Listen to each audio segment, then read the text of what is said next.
for real this fucking time, welcome to the mental health awareness discussion stream.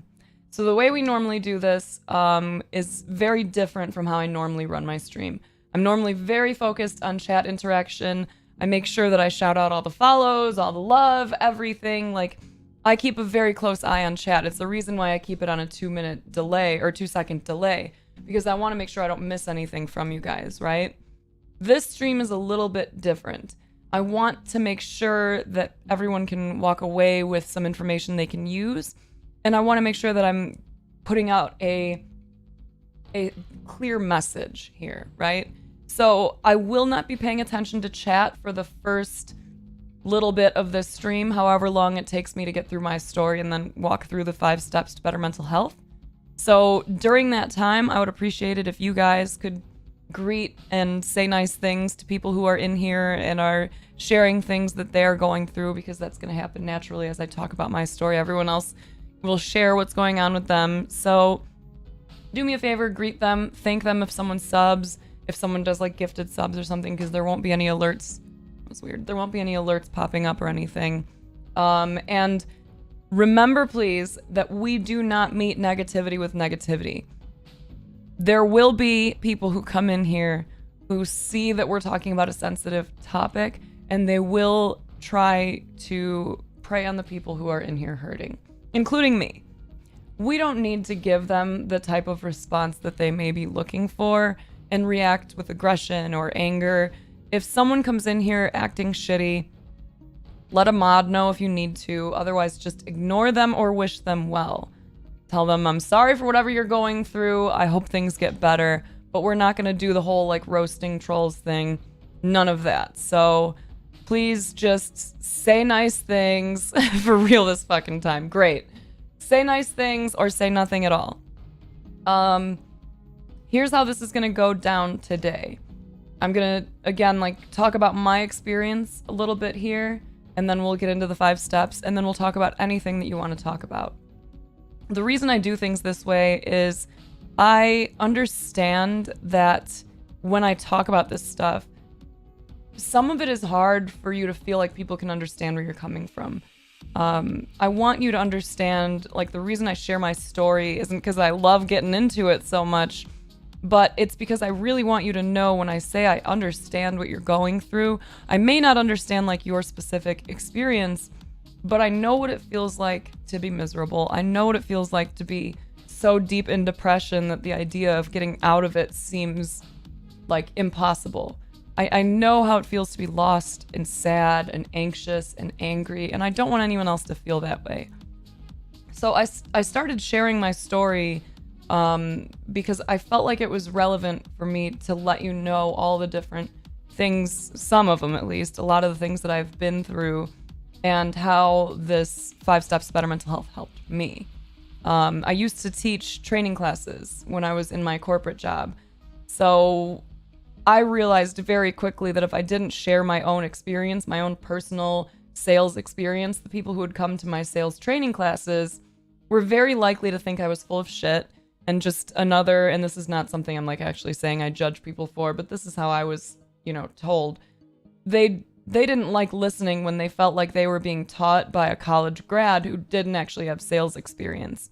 So the fact that I was a young woman teaching a lot of people something that some of them had been doing for longer than I had been alive was a bit challenging until I laid the groundwork of like, listen, I didn't go to college for this. This isn't me reading out of a book and teaching you this stuff because it sounds good. I've been in sales since I was basically a kid.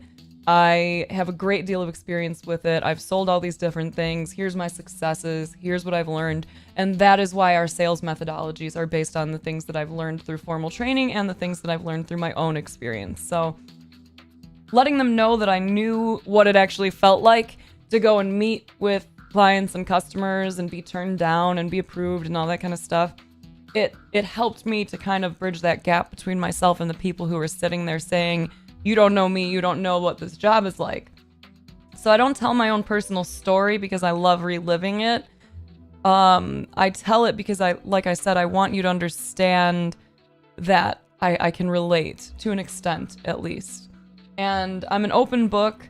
The stuff that I talk about, you're welcome to ask questions on. Anything that I'm not comfortable answering, I simply won't. But otherwise, you know, like I said, I'm open. There's very little about my life that I'm not willing to share with you in the interest of trying to help everyone feel a little bit better. So, before I get into this, I also want to remind you all, I am not a doctor. I did not go to college. I don't have an advanced degree in this. I'm not a psychologist, therapist, neuroscientist, anything like that. I have maybe somewhere between 10 and 12 credit hours of random shit at community colleges, and that's it.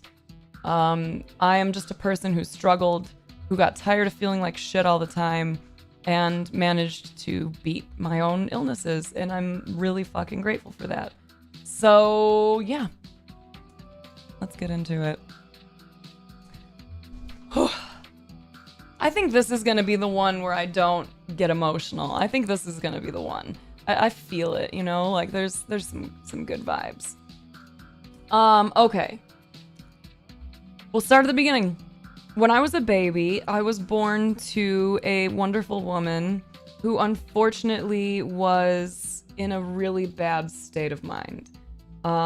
She was addicted to drugs and had been kind of battling with self-acceptance, self-love, all that kind of stuff. Like, she was in a really rough spot, right? So my birth mom wound up abandoning my brother, sister, and I. So it was just 3 of us, cute little ones, and we were 3, 2, and nearly 1. She brought us to our grandparents' house under the premise that we were going to be babysat, and then she disappeared. She just didn't come back. So my grandparents had to make a quick decision because my older sister was sick. She was born with a liver disease called biliary atresia. So I don't know if any of you are familiar with this, but like, if you don't have a parent or legal guardian present, doctors can't care for children, which is pretty fucking terrible when you have someone who needs to be in and out of the hospital all the time, needed a lot of checkups, needed a lot of medications and things like that. So my grandparents had some options. No one else in the family was in a position to adopt 3 young children, and they talked to the state and found out that if they surrendered us to the state, we would be sent off into the system, basically. And they kind of let my grandparents know, look, the odds of them ever being adopted together are slim to none. Like, people don't adopt kids in packs, and they especially don't adopt kids in packs when one of them is really sick, like my sister was. So they basically told him, like, if you don't take these children, then they're going to be split up. You're never going to see them again, and they'll never see each other again. My grandmother told me somewhat recently that she basically had made up her mind immediately, and she was just waiting for my grandfather to, like, say it too. Like, yes, okay, we're in this, we're gonna keep them. So, you know, long story short, they fought in court and wound up adopting us. So my grandparents became my parents, legally. My biological birth mother legally became my sister. All of my aunts and uncles became my brothers and sisters, which was also very strange. So, like, my family lineup is pretty entertaining for people who haven't been around when they hear us address each other. But for the rest of this conversation, I just want to let you know, like, because of my adoption, my grandparents became my parents, right? So I always refer to them as such. So if you hear me talk about my mom, biologically she's my grandmother, yes, but she's my mom. She's been my mom for as long as I have known what a mom was. And it's kind of funny too, because my parents had told my siblings and I that they never really planned on adopting us and saying, like, hey, we're your mom and dad now. Like, they just wanted us to be safe and have a place to live and be together. And over time, when we all started talking, we started referring to them as Grandma Mommy and Grandpa Daddy. And then eventually the grandma and grandpa part fell off. So we just started calling them Mommy and Daddy. And I can only imagine how the Grandma Mommy and Grandpa Daddy sounded if, like, anyone saw us at a grocery store or something, you know? But yeah, so we were adopted from a very young age, so I grew up believing that they were my parents. But we wound up finding out when I was around 7 that we were adopted. Apparently, our neighbor had spilled the beans and told us, so my parents kind of had to rush to tell us, but they knew that they only had so long before they would have to let us know, because the three of us stood out. Like, don't let my pale skin fool you. I'm half Mexican, and so are my brother and sister. They were much darker than I was, but at the time when I was younger, I was definitely a little bit darker skinned. And we were adopted by a family that was predominantly German and Swedish. I'm not biologically Swedish, that's my dad's side, and we aren't biologically related. So basically, it was 3 little tan babies adopted by very, very white people. So I think they knew that at some point they were going to have to let us know that we were adopted before anyone else let us know that our family was different. So when I was around 7 years old, we had a family meeting on Thanksgiving, and my family had all of my older brothers and sisters there, and then my brother, sister, and I. And they had my grandmother, and they had a counselor come in. Like, I'm really grateful that my parents from a young age knew that, like, sometimes they needed outside help for things like this. So there were several times throughout our lives where we worked with counselors and therapists and things, and like that really helped a lot. So we didn't really take any notice to this woman who was new and in our lives. We were just like, our family is very loving and open. We have new people at our house all the time, like during any family party. Like, if a friend or if one of my siblings or one of us has like a friend who doesn't have a place to go, like we are always inviting them. So it wasn't too like strange to see a stranger there. But then after we had all kind of eaten and we were all hanging around, my family, my mom and dad got up and they let us know the truth about where we came from. And they told us in a way where they clearly thought out how they were framing it, right? So instead of just saying, like, your birth mother was addicted to drugs and she didn't want you, but we do, they were like, listen, here's the deal. She was in a really rough spot. It was the drugs. It wasn't her. And she brought you to us because she knew that we could give you the life that she couldn't. So it wasn't that she didn't want you. It's that she loved you so much that she wanted you to have a life that you deserved with us. So like they presented it in a very sweet way, but obviously like it's not fun to have someone tell you that you were abandoned.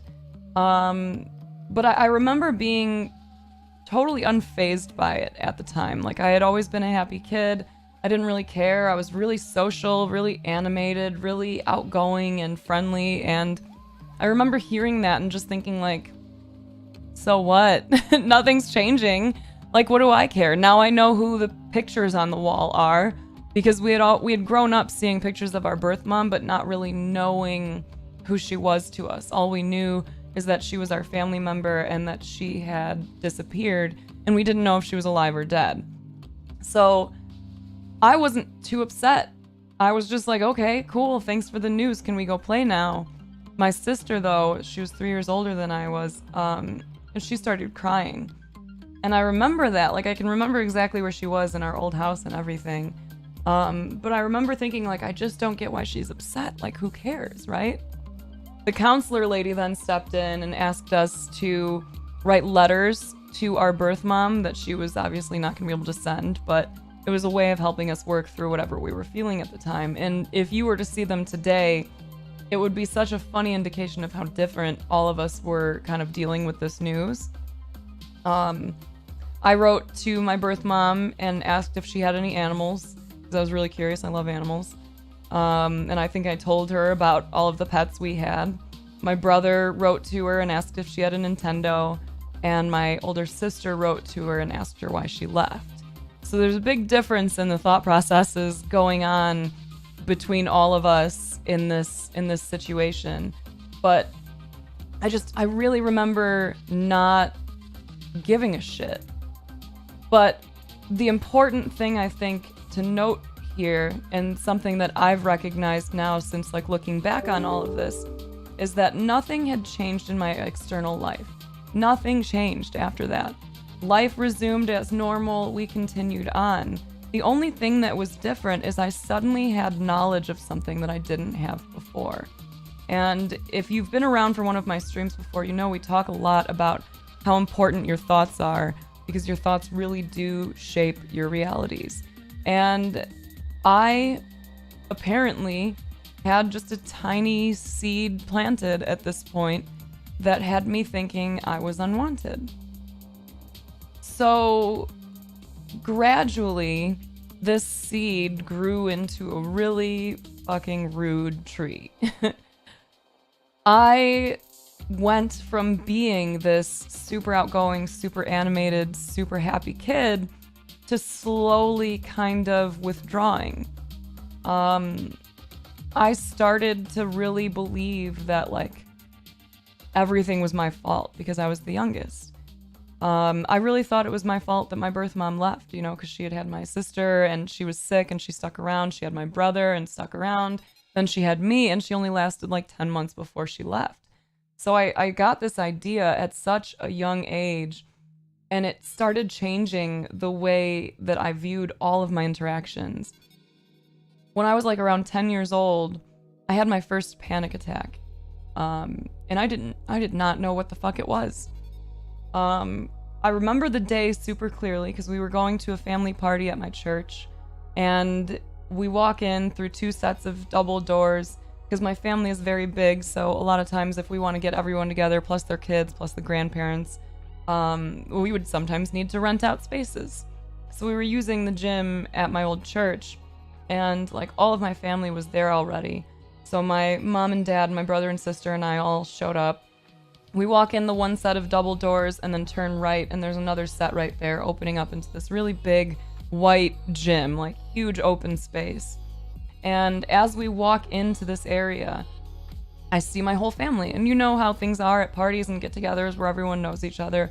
Everyone's grouped up in little groups. There's some people standing around talking. There's some people sitting and talking. There's some people getting work done.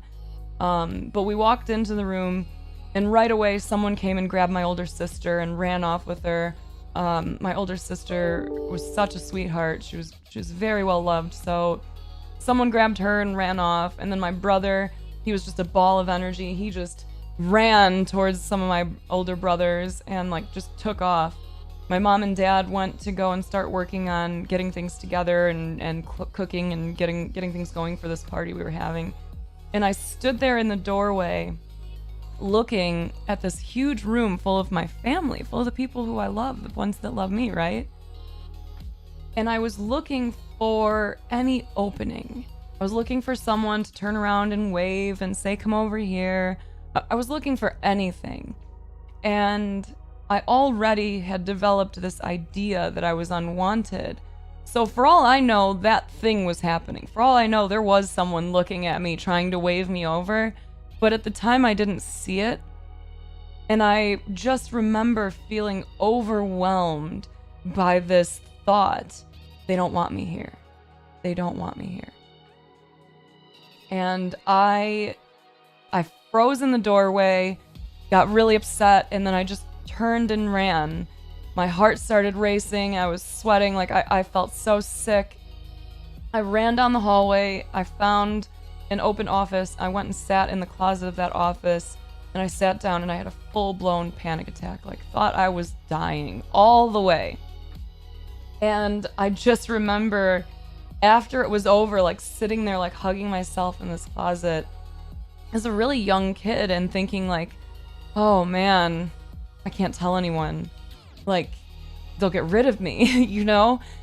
Because I already thought I was unwanted. So the idea of telling them like, hey, there's something wrong with me was so scary. It was so scary to imagine like telling my family. And since I barely knew what happened, you know, it's not like this type of stuff was talked about as much at this time. You know, I'm 33 years old. That many years ago when I was around 10, anxiety wasn't a common discussion. My whole family has anxiety, but I was brought up with them saying, we are a family of warriors. Like, no, we are a family that battles anxiety. So I had my freak out. I kind of shook it off and was like, all right, I guess I'm going back in there. And I went back in and just kind of finished the day trying to pretend that it had never happened. The difference between my sister and I was kind of interesting growing up, because I mentioned how much like our belief system shapes our reality, right? My sister was sick from a very young age. She wasn't expected to make it through the night. They had to do an emergency surgery when she was born, a surgery called a Kasai, which is where they basically reroute a bunch of bile ducts to prolong the life of the liver. But they said right away, like, she's probably not going to make it through the night. Then when she made it through the night, they're like, she won't see her first birthday. Then they said she won't see her fifth. She'll never develop as a normal adult. But speaking of those belief systems, my sister was always very optimistic. She believed she was a badass. Like, she had a lot of faith in herself. So I watched her year after year prove these doctors wrong. So this is something I always like to point out when I talk about this. Like, at some point in your life, you or someone you know may be diagnosed with something that is scary. They may hear things from doctors that make them want to give up. Please don't. Remember my sister in moments like this, because they told her so many different times that she wouldn't survive things, and she told them they were wrong. Doctors, they know a lot, but they're still going off of stats and numbers, and they're looking at mass amounts of data. They don't know you. They don't know your spirit. They don't know your energy. They don't know your drive, and the mind-body connection is so fucking real. So they told my sister she was unlikely to survive or live a normal life, and she told them they were wrong. So as we're growing up, I'm watching my family kind of struggle and feeling like it's all my fault. And my sister is battling on her own and believing that she is a badass. So she continued to do really well, while I continued to really, really struggle. And if any of you have grown up in a family with someone who is sick, you may be able to relate to one of the things that I heard all the time when I was younger, and that was stay strong. Because my sister was sick and was in and out of the hospital, and because my family was struggling, and because there was so much going on at all times, we were told all the time, like, stay strong. Stay strong for her, stay strong for your sister, stay strong for your parents. Like, I can't tell you how many different times in my life, after something bad happened or something scary happened, how many times I was told, stay strong.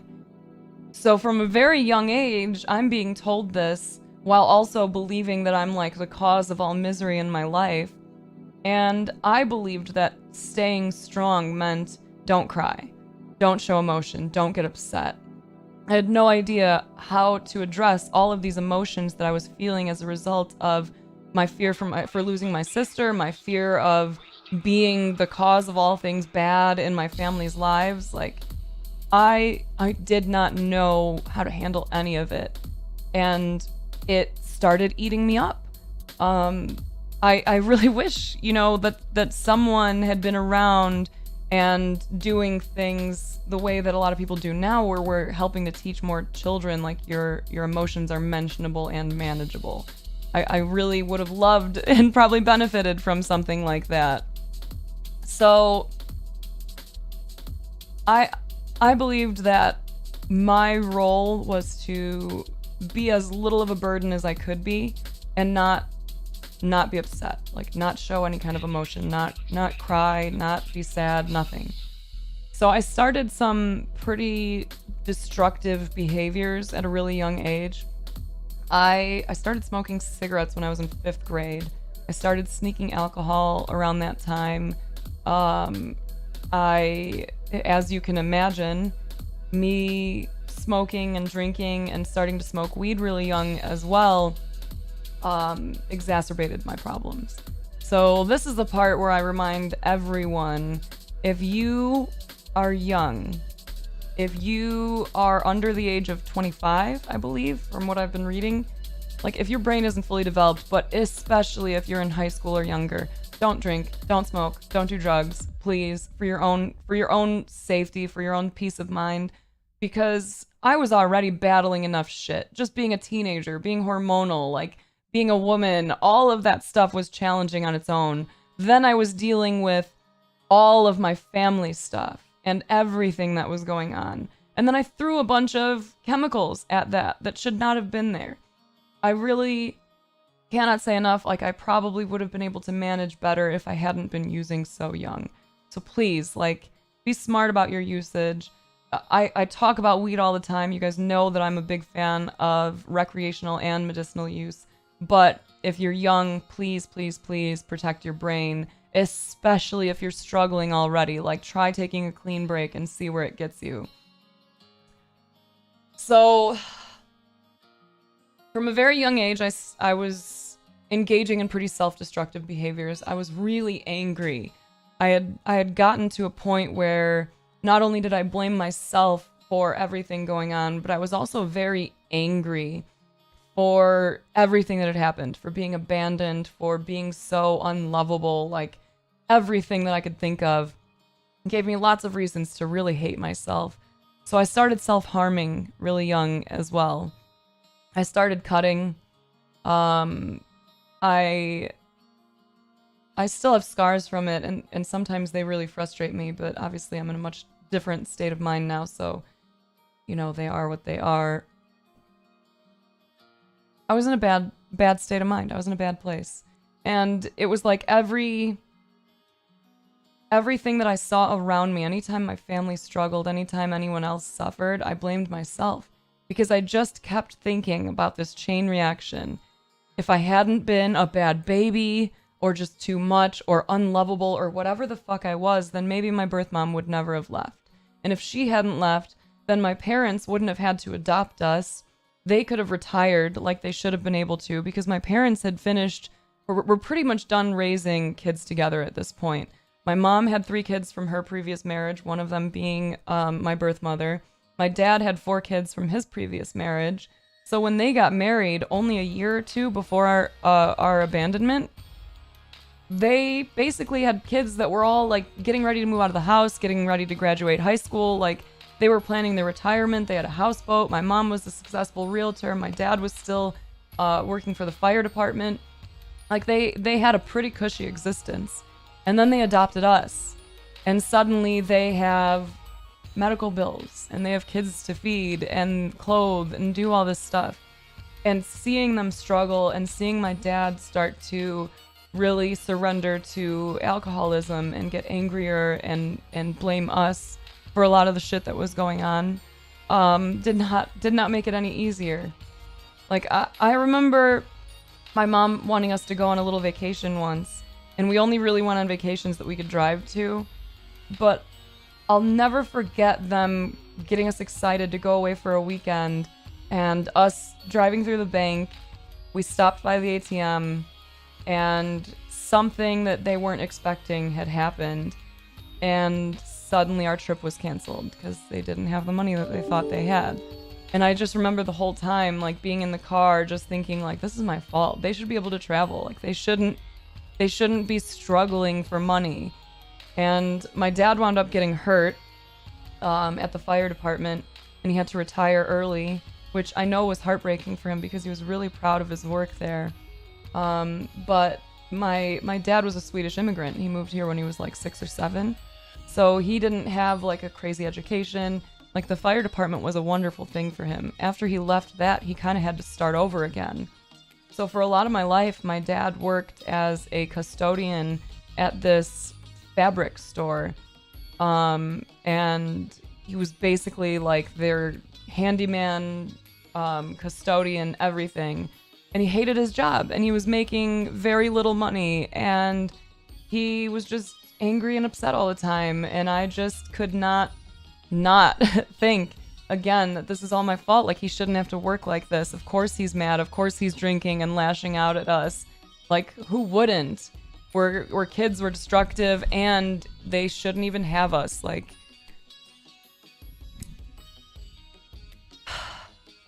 so anyway, I got deeper and deeper into my hole of self-hatred. And I was really depressed and really miserable, and I started really thinking about how much the world would be a better place if I wasn't in it. And my parents realized something was going on somewhere when I was around 14 or 15. Because like I said, like I was a very social kid. I was very animated. I was around my family all the time. I was always out doing things, and I became really withdrawn. I started spending all my time in my room. I started hurting myself. I started drinking and smoking and doing all things that were not great. We were fighting all the time. My parents realized something was wrong, and they decided to take me to a doctor. And again, I'm grateful that they believed enough in getting help that they tried. Unfortunately, I had a really bad experience. So I just want to say, like, please don't let my experience with therapy deter you from trying. If you feel like you want to talk to someone, there are so many wonderful therapists and counselors out there. Please do. Like, if you meet someone and you don't like them, if you get a bad vibe, it's okay. Move on. Find someone else. Trust your gut for sure. But just know that my experience doesn't mean it's not worth pursuing. So around 14 or 15, I went to this therapist. Her name was Dr. Brown. I remember that, but I don't remember a ton else. I was diagnosed with severe depression, with anxiety and panic disorder, and ADD, which was diagnosed later, but now I understand as ADHD, not ADD. And I was put on medication. So I was like 14 or 15, young woman, and they put me on 25 milligrams of Zoloft to start. And very quickly, I realized that I did not feel good on it. So I went back to the doctor and I told her, I don't like this. It's not helping. It makes me feel worse. I already was having trouble sleeping, and now I'm not sleeping at all. And her decision to try and help was to bump my dosage up. So I went from 25 to 50. Same thing. Was feeling like shit. It was not helping at all. Went back to the doctor, told her again, I feel like shit. I don't like this. I don't want this anymore. So she bumped my dosage again. So long story short, I was at 150 milligrams of Zoloft and was like really losing it. I was really struggling. My sleep was even worse. And yeah, that thing, looking back on it now, I know that like they should not have been prescribing it for me anyway, because at that time it wasn't approved for anyone under the age of 18. So I went to the doctor after like really struggling. Like I was still thinking about suicide all the time. I was still hurting. I was still self-harming. I was still in a really bad state of mind. And I told her, like, look, I'm going to go off of these myself if you don't take me off of them, because they are not helping. They're making things worse. She warned me against just stopping with medication kind of on a whim, which of course, like, you definitely don't want to do. And said, like, no, you can't just stop. Here's what we'll need to do. We'll start you on a different medication. And as we bring that medication up, we'll bring this one down. So she started me on Wellbutrin in addition to Zoloft. Fast forward a bit, and after countless meetings of me saying, this is not right for me, I feel like shit, this is making it worse, I wound up on 150 milligrams of Zoloft, 150 milligrams of Wellbutrin, and 150 milligrams of Klonopin, which is like a really heavy-duty sleep aid. And crazy enough, it still wasn't working. I went like a month without sleeping, and I was hallucinating at school. Like, I was really fucked up. And just in a terrible state of mind. Really terrible. Like, that is way too much medication. I was maybe like 120, 130 pounds at the time, and I was on that much medicine. So during this time, I was really struggling to find a reason to want to live. I was still convinced that I was the cause of all bad things in my family's lives, and that they would be better off without me. Like, sure, they'd be upset, they'd miss me, but as soon as I was gone, they would breathe a sigh of, like, finally, one less mouth to feed, one less person to be bothered by, whatever. But I was still fighting. I was still trying to find a reason to be here. Then one day my grandma called. And this, if you've been following the story, this is my biological great-grandmother, so my birth mom's mom's mom. So she called and invited us over to her house because she had found this box of stuff that had belonged to my birth mom in the basement, and she brought it up so that we could all go through it. She said it had stuff from when we were little kids. So we went over and we start looking through it, and I got really excited because anything about my birth mom was kind of fascinating to me. We didn't talk about her too much. I just, you know, it's a curiosity thing. For anyone else who's been adopted, I think you can relate. Like, you want to know anything. Like, am I similar? Are we different? You know, what was she like? What was I like? So we found these baby books. And there was one for my sister, there was one for my brother, and there was one for me. And I got really, really fucking excited. Like, way unhealthy excited, as I can tell now. Because I thought, like, holy shit, I'm gonna get some answers here. I'm gonna see what kind of a baby I was, like, what she liked about me, what she didn't. And we started going through these baby books together. So we opened up my sister's first, and I remember being, like, floored by it just because I saw her handwriting for the first time. And I'm looking at my birth mom's handwriting as she was writing all these nice things about my sister in it. And I'm like, ooh, her handwriting's kind of like mine. That's cool. And I'm looking through all this stuff. And she's talking about what kind of baby my sister was. There were little pictures of her. And I got excited about that too, because I don't have a lot of pictures of myself as a baby, because she left so young and was in such a bad, kind of volatile state of mind. So we go through my sister's book. It's amazing. Then we open my brother's book. Same thing. We're looking at her handwriting, all these cute little things that she wrote about my brother. And then we opened my baby book. And it was empty. It just had my name on it.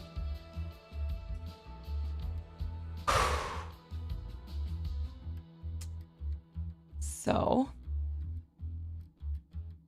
that was when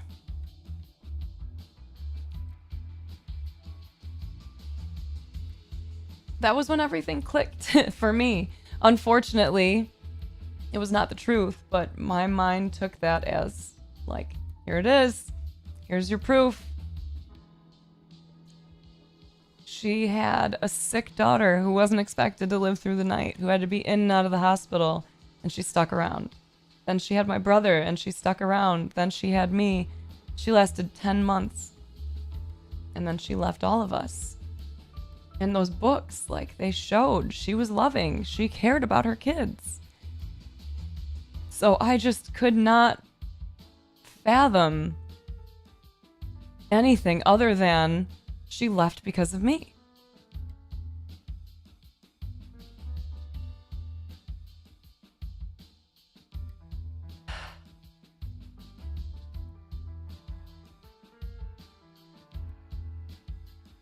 So at this point, I lost all hope. The little bit of me that wanted to stick around was completely gone. Now I had all the proof that I needed, that everything I thought growing up was true. I was the reason my birth mom left. I was the reason my family had to suffer. I was the reason that my parents didn't get to retire. I was the reason for all of it. And it was all because of whatever the fuck was wrong with me. Like, whatever it was, it must have shown early. I don't know, maybe she couldn't stand to look at me. Maybe I was a bad baby. I don't know. Maybe 3 kids is just one too many. But whatever it was, I knew it was my fault. And at that time, like, I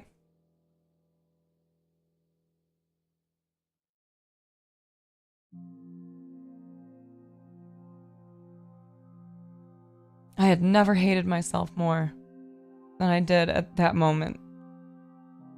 So I gave up. Completely gave up. I fully believed that it would never get better.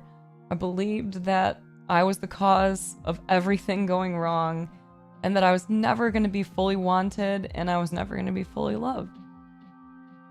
So when I was 15, one day I got home from school, and my brother and sister were out of the house.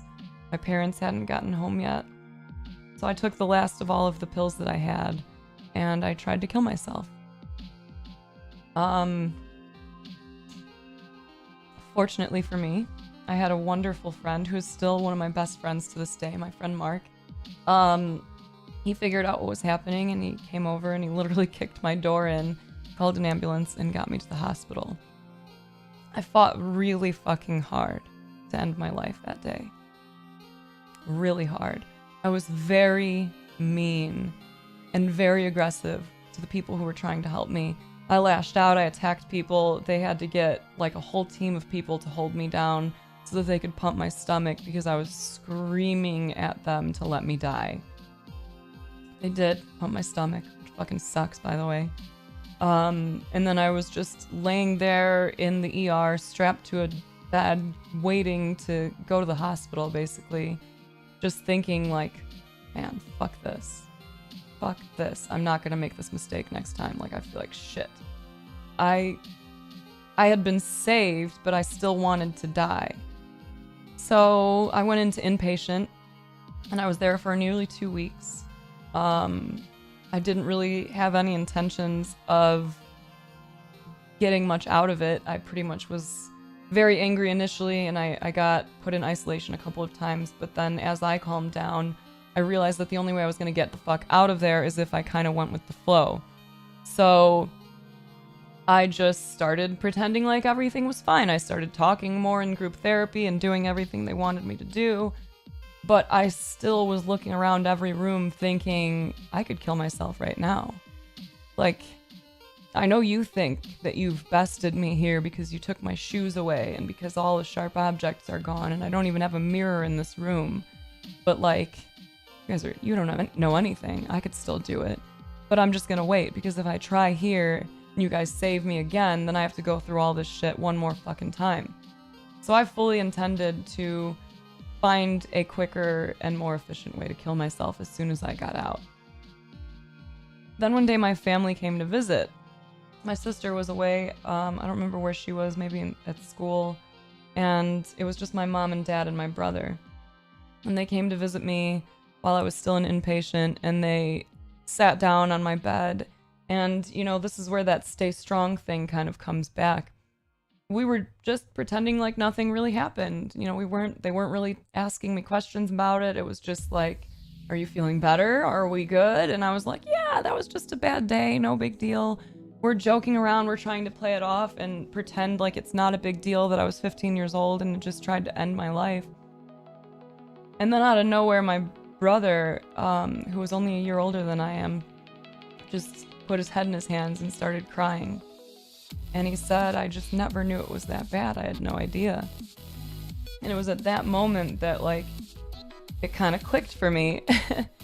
My brother wasn't like a super emotional person growing up. Neither of us were, and we were buds more than anything. My brother and I, like, we were always wrestling and fighting and having slap fights and talking shit. So it wasn't as often growing up that we would hug each other and say I love you. Like, now we do that all the time, but at the time, it was just like, this is my buddy, you know? I had never really thought about the fact that he cared. It never really occurred to me. So seeing him sitting there crying was a shock to me, like a massive shock. But that was what finally caused my mind to change a little bit. I didn't do a complete 180 or anything. It didn't necessarily change my life, but or save it really, but it definitely changed it. I decided right then and there that death and self-harm weren't the answer. I decided that I wasn't going to try to kill myself again because the idea of hurting my family was too much. Believing that they actually gave a shit was so shocking to me. But I basically committed myself to living this life. I didn't commit myself to enjoying it. I didn't commit myself to working on it. I just said, all right, I guess I'm here. I'm not gonna kill myself. But that was it. So, like I said, it didn't really change the way I was feeling about myself. I still wanted to die. I still felt like everyone would be better off without me, but I didn't. I made the decision not to do that. So I learned a lot from that, even if I hadn't quite changed my mindset yet. So here are the lessons that I learned from a lot of the things that I experienced in my life. after the point of I'm at least not going to kill myself. Lesson number 1, I learned that you have to accept that at all times you could be wrong. It's okay. Totally okay to be wrong. You're probably wrong about all kinds of things. I'm wrong about all kinds of things all the time. For example, I used to think everyone washed their legs in the shower. I thought everyone did the full up and down, scrub your feet, go in between your toes, behind your ears, all that kind of stuff. Now I've learned there are lots of people who just wash kind of here and up and then let the rest drain down and rinse. I had no idea. You can be wrong about all kinds of things. I didn't know that that was a thing that existed. So accept that you don't know everything. Accept that you will be wrong frequently, and it is okay. It just gives you more to learn. I could not have predicted the future no matter how hard I tried. And that is one of the things that I want you to think of when you think about this lesson 1. Like, remember that you could be wrong. It is really easy when shit is rough to look ahead into our future and to think we can predict where everything will go. And I hear it all the time in this chat too. That won't work. I've tried that. That won't work. That won't work. I don't want to live because I know that any path I take is going to end shitty. So that's how I felt. I felt like no matter how my future played out, I was going to be miserable. So that was part of what went into my suicide attempt. But I could not have predicted the future no matter how fucking hard I tried. No matter how hard I tried. Please stop trying to predict your future. Like, you can impact it for sure, but don't spend all this time thinking about how everything is going to end shitty. Don't predict your future. I'm still blown away by how much has changed. One of the things that I could never have predicted is that my birth mom came back. Pretty much the next year, like a year after that, my birth mom resurfaced. After all this time of us not knowing if she was alive or dead, she sent a letter to my family and let us know that she was alive, she was clean, and she had 3 beautiful children. So she wound up moving back to Illinois, and a lot of you who have been part of my community for a long time know my younger brother and sister, or brothers and sister, I don't know what I would do without them. I love them so fucking much. They are a major source of joy in my life. So grateful for them. They're such amazing people. My birth mom is an amazing woman. We have a really close relationship now, and I could never ever have predicted that. Never. This job, could not have predicted this. The technology, didn't even exist, this was not something I would have ever believed I could be doing. For a long time, I've wanted to be able to help others, but I would never have imagined I would be in this position, And even through all the jobs I've had in my life, as I'm trying to think of all my different career paths for all these different jobs, I really thought I had an idea of where things were going, and I did not see this shit coming. So please, stop trying to predict your future. Just work on impacting it. And accept that at all times you could be wrong. It is okay to be wrong. Just keep learning. Just keep growing. Just keep working. Lesson number 2.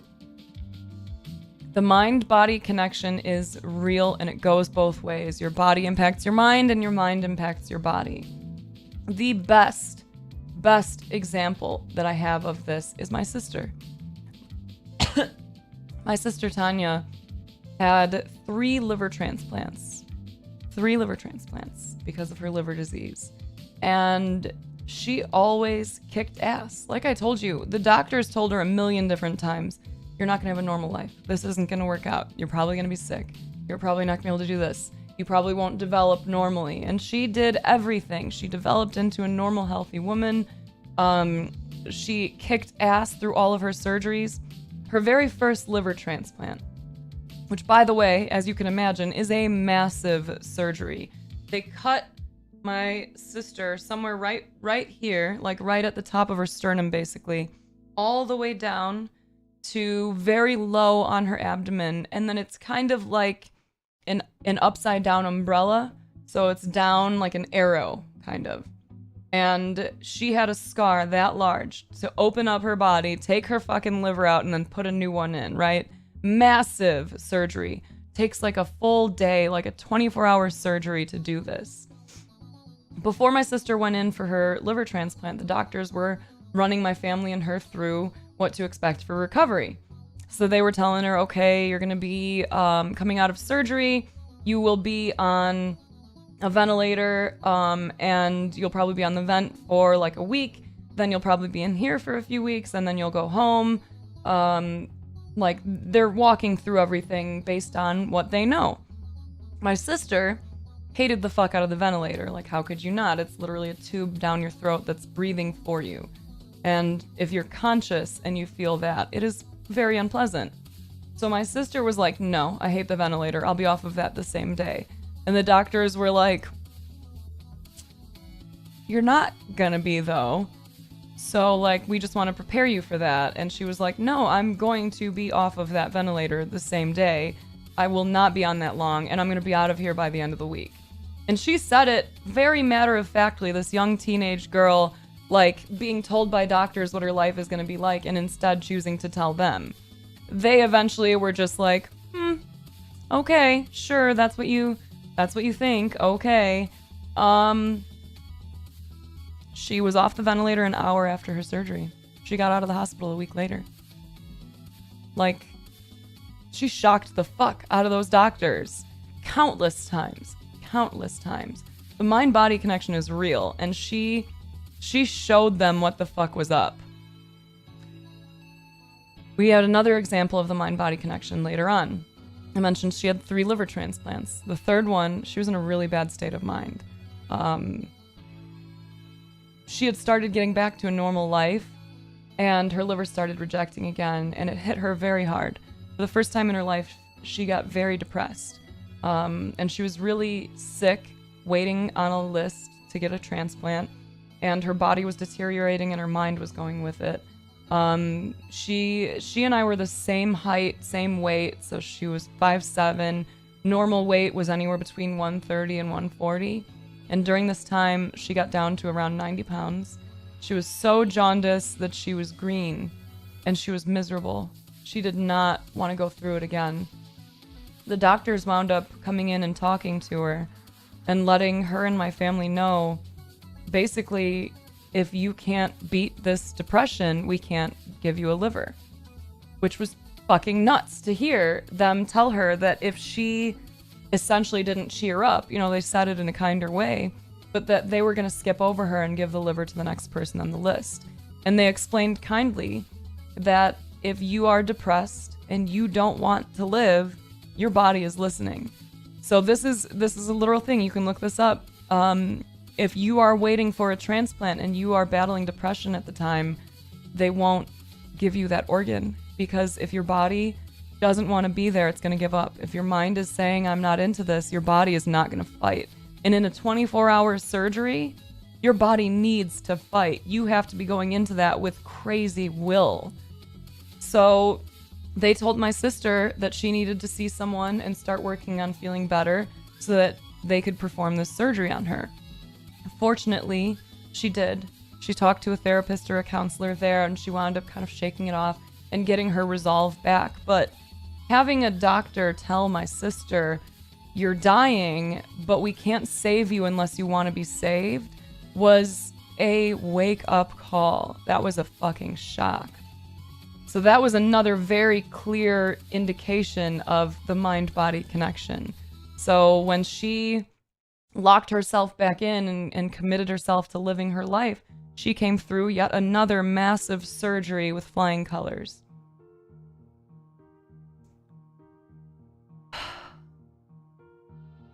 The most evident example of the mind-body connection being real was later in my sister's life. We moved in together when I was like 18, 19, and we had one amazing rental house together that was this dope beachfront property that we loved. We got super, super close again. We had another house that we had just moved into not too long before that, and you know, she liked her job, everything was going well, and we had each other, and it was great. We had such a wonderful relationship at the time, and she got sick. Because of all of her transplants and her liver disease and everything, she had a weakened immune system, and she got a cough that turned into bronchitis, which turned into pneumonia really quickly, and then turned into necrotizing pneumonia. So she was in the hospital for around 3 months fighting this. They wound up having to cut a piece of her lung off. Her lungs collapsed a couple times. Like, it was really scary shit. But the crazy thing is that because she had been through so much, no one in my family was really stressing too much. Like, all of us were kind of in the same mindset. Like, she's beaten so much. This is just another thing. She's gonna get through it. So she did. She beasted through it. She was doing really well. And after around 3 months in the hospital, she was released. And her and my mom came by my work one day when they were heading back home from the hospital. My sister had a junior bacon cheeseburger in the car that she was really happy about, because that was always her, like, after hospital food. Eat like 2 or 3 junior bakes. And I'll never forget it because it was a beautiful day in March, and in the Chicagoland area, like, we don't always have beautiful days in March, but like the sun was shining, it was gorgeous out. She came and she was so happy. My mom had just bought her a new mood ring that she loved, and she was gonna go stay at my mom and dad's house for a while because she was still kind of recovering and needed a little extra care that I wasn't gonna be able to provide for her. So she was staying at my mom and dad's house, and that night, in the middle of the night, my mom heard her cry out in pain and rushed in to try and help her. And she had fallen out of the bed, and she was on the ground holding her leg really tightly because it hurt really bad. So they rushed her to the hospital, found out that she had a blood clot in her leg. So they had to quickly go to work. They put her on anticoagulants in order to try and reduce that. And they were basically trying to figure out what they could do with her, and they realized that the doctors at that hospital weren't really equipped to handle my sister because of all of her transplants. For transplant patients, like, the average hospital isn't really equipped and doesn't really know as much specialized things as they need to in order to handle it. So they basically put her on blood thinners to try to make sure that the clot didn't travel and hurt her. And then got her kind of strapped in and said they were gonna send her to a hospital in Wisconsin that was more equipped to deal with her. So the timing really sucked because, you know, I mentioned it was a beautiful day the day before, but this particular day, like that night, a blizzard hit. In the middle of fucking nowhere, a blizzard hit. So they planned on airlifting my sister to this hospital, and they didn't have that option anymore. They decided they had to drive her up there through an ambulance. There were 2 very kind nurses that had been with my sister most of the day that were getting off duty soon, and they agreed, they offered to hop in the ambulance and ride up with her so that my mom and dad could take their car up and follow. So we're all in this little room together near the ER in the hospital, and we're talking to my sister and telling her, like, okay, we'll see you up there, like, hang in there, this is all gonna be okay. But my sister wasn't herself. She was really upset. And she was really frustrated and really angry. And it was really clear how she felt.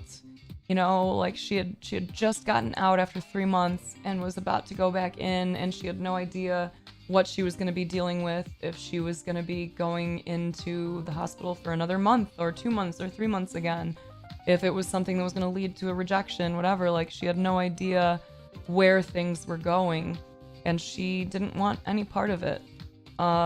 She expressed that she didn't want to be a burden on anyone anymore because she felt terrible having everyone have to come visit her in the hospital while she was sick before. And she just kept saying, just let me go. She was really angry. And I remember, like, leaning over her bed and, like, putting our foreheads together and, like, telling her, like, come on, you gotta fight, you gotta work through this.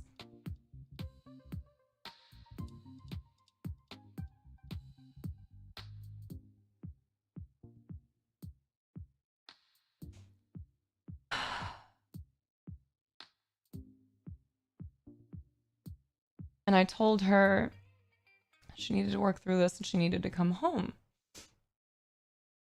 And she was kind of not really responding. She was just kind of like, just staring. responding a little bit, but she was very unhappy. And I told her, like,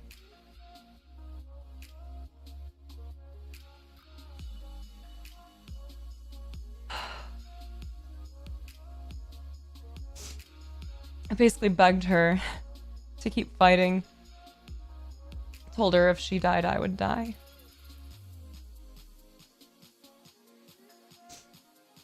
And before the doctors wheeled her out to put her in the ambulance, they told her that she needed to take off all the jewelry she had. And she took off the mood ring my mom had just given her. She really loved mood rings. She loved the movie My Girl. So she gave me the mood ring, and I put it on my finger, and I was like, all right, I'm going to give this to you when you get home. And she just looked at me.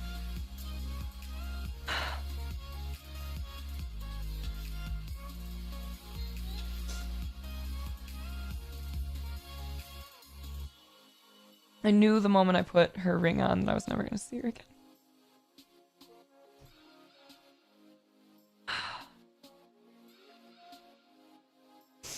It was just too evident that she had given up. So they transported her several hours up north into Wisconsin to try to get her care. And the nurses that rode with her said that she was talkative and was talking with them the whole way up there. They pulled into the parking lot and she passed away. And they couldn't bring her back. Apparently, she must have bumped herself somehow when she fell, or during any of her examinations or whatever, because she had started internally bleeding, and they didn't know it until they got her to the hospital, and at that point it was too late.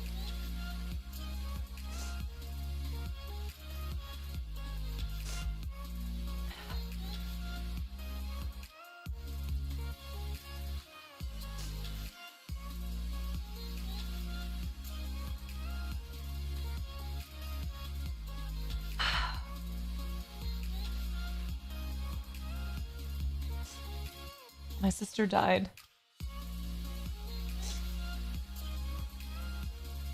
a few months before her 25th birthday.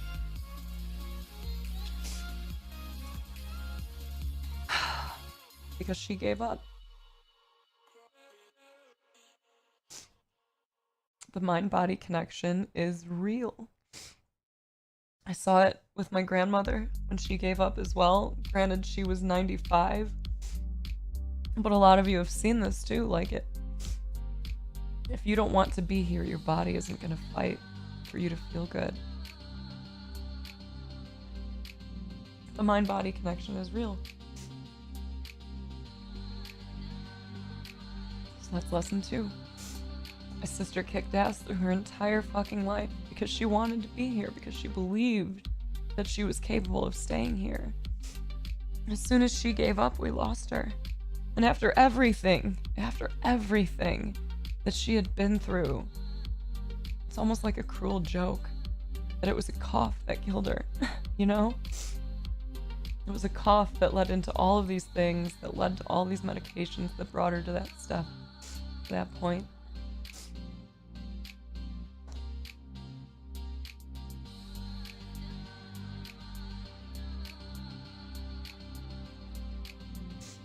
So please, when we talk about your self-talk and your thoughts, remember that your mind is always listening. Self-deprecating humor even, like there's a place for it, and it should be a very limited place. Your brain is paying attention, and if all you're doing is shit-talking yourself, like, we can't be too surprised if you don't feel great. So please remember that. Lesson 2, the mind-body connection is real. Your mind can impact your body. Your mind can impact your body, and your body can impact your mind. I love you guys. Lesson number 3, trust your gut.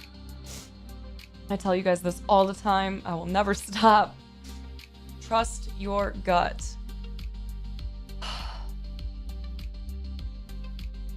I am in a very healthy and very happy relationship right now. but this is the first one I've ever been in. Literally.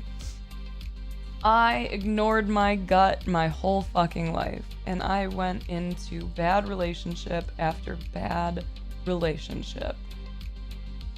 I ignored every red flag, partially because I hated myself and I thought I didn't deserve any better, but partially because I wasn't trusting my gut. Every time my gut popped up with a like, oof, that's weird, I was like, no, it's fine. It's fine. I don't deserve better. This is fine. My first boyfriend, my first love, the person that I lost my virginity to, cheated on me a whole bunch, constantly belittled me, made me feel like shit all the time, like really broke my heart at a very young age. And we had moved in together right out of high school, so I lived with him for like a year before breaking up with him. But like it was almost cruel the way that he treated me at times. I mean, it was like the cheating, but when I found out that he was cheating and decided to stick around, he did it again a bunch of times. And one of the times, one of the girls that he cheated on me with, we had made a deal that they weren't allowed to talk to each other anymore. You know, huge shocker there. So he ignored me. He stayed friends with her because his family had property somewhere else, and when they would visit, her place was right near his property. So he'd still see her, still talk to her. He added her back into his phone as Jessica's best friend. He thought that was hilarious, that if I was ever snooping again, which I did because I was young and insecure and upset because I'd been cheated on by the first boyfriend I ever had, he put this girl who he cheated on me with in his phone as Jessica's best friend, and he thought it was hilarious. I finally found out that he was cheating again, wound up breaking up with him, moved into another relationship. That guy, dated him like a month, he cheated on me. The next guy I dated for about 10 months. I thought things were great. Like, really thought that we had a good foundation at least, even though I was ignoring some red flags. The biggest one being that about 3-4 months into our relationship, I told him that I loved him, and he slapped me in the face because I wasn't looking in his eyes when I told him I loved him. And I remember exactly where I was standing in my house at the time. I remember standing there and just like, he didn't hit me hard. It was a very light slap, but it was a very clear, like, disciplinary action. He slapped me and he told me to do it again because I wasn't looking him in the eyes. And at the time I was very insecure. I was really struggling to like myself, so looking at people's eyes was tough for me. And I kind of have a little fixation on people's mouths. I don't know if maybe I have bad hearing or something. I don't think I do, but I can read lips very well. And I got into a habit of watching people's mouths a lot. So I wasn't even thinking. I was just kind of watching his mouth as I told him that, and then he just slapped me. And he told me to do it again because I should be looking at someone in the eyes when I say that. And I just like was shocked, but was like, you know what, he's probably right. That's disrespectful. I should have done better. So I did. I apologized, and then I told him again, but this time looking him in the eye. We dated nearly a year, and his abuse got worse. He tried to choke one of my friends. He would pinch me a lot and like squeeze my arm really hard if I said something that he didn't agree with at a party or something. Or if he ever just didn't like anything I was doing, if he didn't like what I was wearing, he would pinch my arm or he would squeeze it really hard. At one point, this was after we broke up, because he cheated on me. After we broke up, we were still hanging out because, you know, low self-esteem, didn't really think I deserved better. We were hanging out at a bar, and he started biting me. He had a problem with alcohol at the time. He started biting me really hard, and I kept telling him to stop, and he wasn't listening. He was like trying to laugh it off, but at one point he just bit onto my arm, like kind of in this region, really fucking hard, just bit really hard and held on, and was just like in the middle of a fucking bar biting down on my arm as I'm like trying to slap him in the head, getting him off of me, telling him it hurts. A stranger wound up coming in and separating us and being like, "Are you okay? Bro, like what the fuck? She told you to to get off of her. So it was after that point that we stopped talking, and it kind of started clicking, like, oh damn, all these times that my friends told me he was abusive, like, shit, they were right. Wow. So I left that relationship, and then I moved into another relationship. And this was when I was like freshly 21, hated the fuck out of myself. I had been living a pretty promiscuous life at that point because I hated myself so much, and I thought I was ugly and gross and just undesirable. So anyone who expressed interest in me, it was pretty hard for me to turn it down. It was like my entire self-esteem was based on the idea that I was good at sex. So I had been in all kinds of terrible relationships, and then had basically just, like, some of it was just a very willing, like, let's just have a one-night stand. I feel healthy about this, you feel healthy about this. Here we are, here we're not. You know, like, there were certainly some examples of just, like, me going into it clear-headed and saying, like, this is all I want out of this. But there were a lot of examples of me being manipulated into having sex and then being dropped after that. There was one guy who I dated for, like, 2 weeks. And I told him, like, I'm not gonna have sex. I'm not doing anything until I'm in a relationship because I'm, like, so tired of this shit. And he was like, oh, I totally understand. We don't have to rush anything. You don't have to spend the night. Like, no pressure, no rush. And then one day, after, like, 2 weeks, he convinced me to move forward by saying all of this stuff that, like, you know, we were gonna have a great relationship and making all these plans for the future. We had been hanging out every single day for 2 weeks. So I really thought, like, we were about to start a relationship.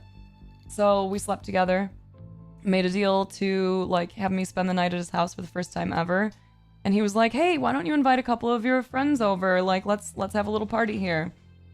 So I invited a couple girlfriends over, and one of my girlfriends, he apparently really liked, because that night, as soon as she arrived, he stopped paying attention to me entirely. I suddenly did not exist. And I went to sleep that night in his bed, and he said he was gonna go get me a glass of water, and he disappeared. I wound up going out to try and find him, I don't even know how long after that, and seeing him talking to my friend in his kitchen, and she's, like, sitting on his counter, and he's standing between her legs, and they're talking. And I was like, well, fuck. He wound up coming to sleep with me, and then the next morning after I left, I was like, okay, so I'll see you later. And he was like, yeah, I think maybe Wednesday I'll be free. And this was, like, right after we had been hanging out every single day together, and, like, I knew his schedule, I knew he didn't have shit going on. And suddenly he went from, like, always I'll see you later, see you tomorrow, to maybe we can hang out Wednesday. And then my friend called me that afternoon and was like, hey, can I have your boyfriend's number? I lost one of my earrings over there, and I want to call him and go over and look for it. It's really important to me. And I was like, well, let me just call him. I'll just tell him to look for it. And she's like, yeah, but it's really important to me. It was my grandmother's, so I want to make sure that I can find it.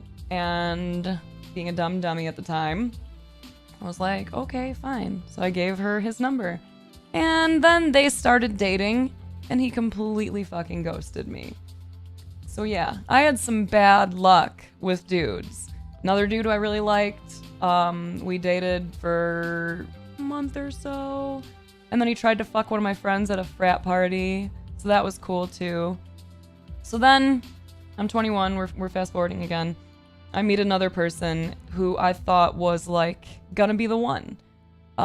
Seemed to have his shit together, was very kind to me initially, and we started dating. We got serious really fast, and he wound up moving in with my sister and I before she passed away. So we had been living together for only a couple months when my sister passed away, and then it was just me and this dude. And it was really rough because things got really bad really fast with him. But I didn't see it for what it was. So we dated for a very long time, and during that time it went from little things to big things. He asked me how many people I had been with, and I told him I didn't want to answer. And he basically harassed and pressured and badgered me because he found out from one of his friends that we had people in common, that like he knew some of the people that I had been with. So one day he made me sit down and write out a list of every person that I had been with. And then he went through the list and criticized me for all of it, and then called me a whore and told me I was disgusting, and that I was basically lucky to have him because he's a good guy and I was a gross slut. And yeah, so throughout our entire relationship, like, there were certainly good moments, of course. Any relationship has those, but he became incredibly manipulative, incredibly controlling. I wasn't allowed to have a journal because he went through my journals, read all the stuff that was in there, and then would criticize me for it. He found some stuff that I had written about an ex-boyfriend and became enraged and ripped up my journal.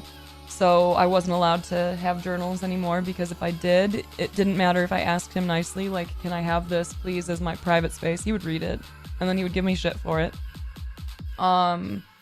He had access to every single social media account that I had. I was not allowed to have passwords on anything.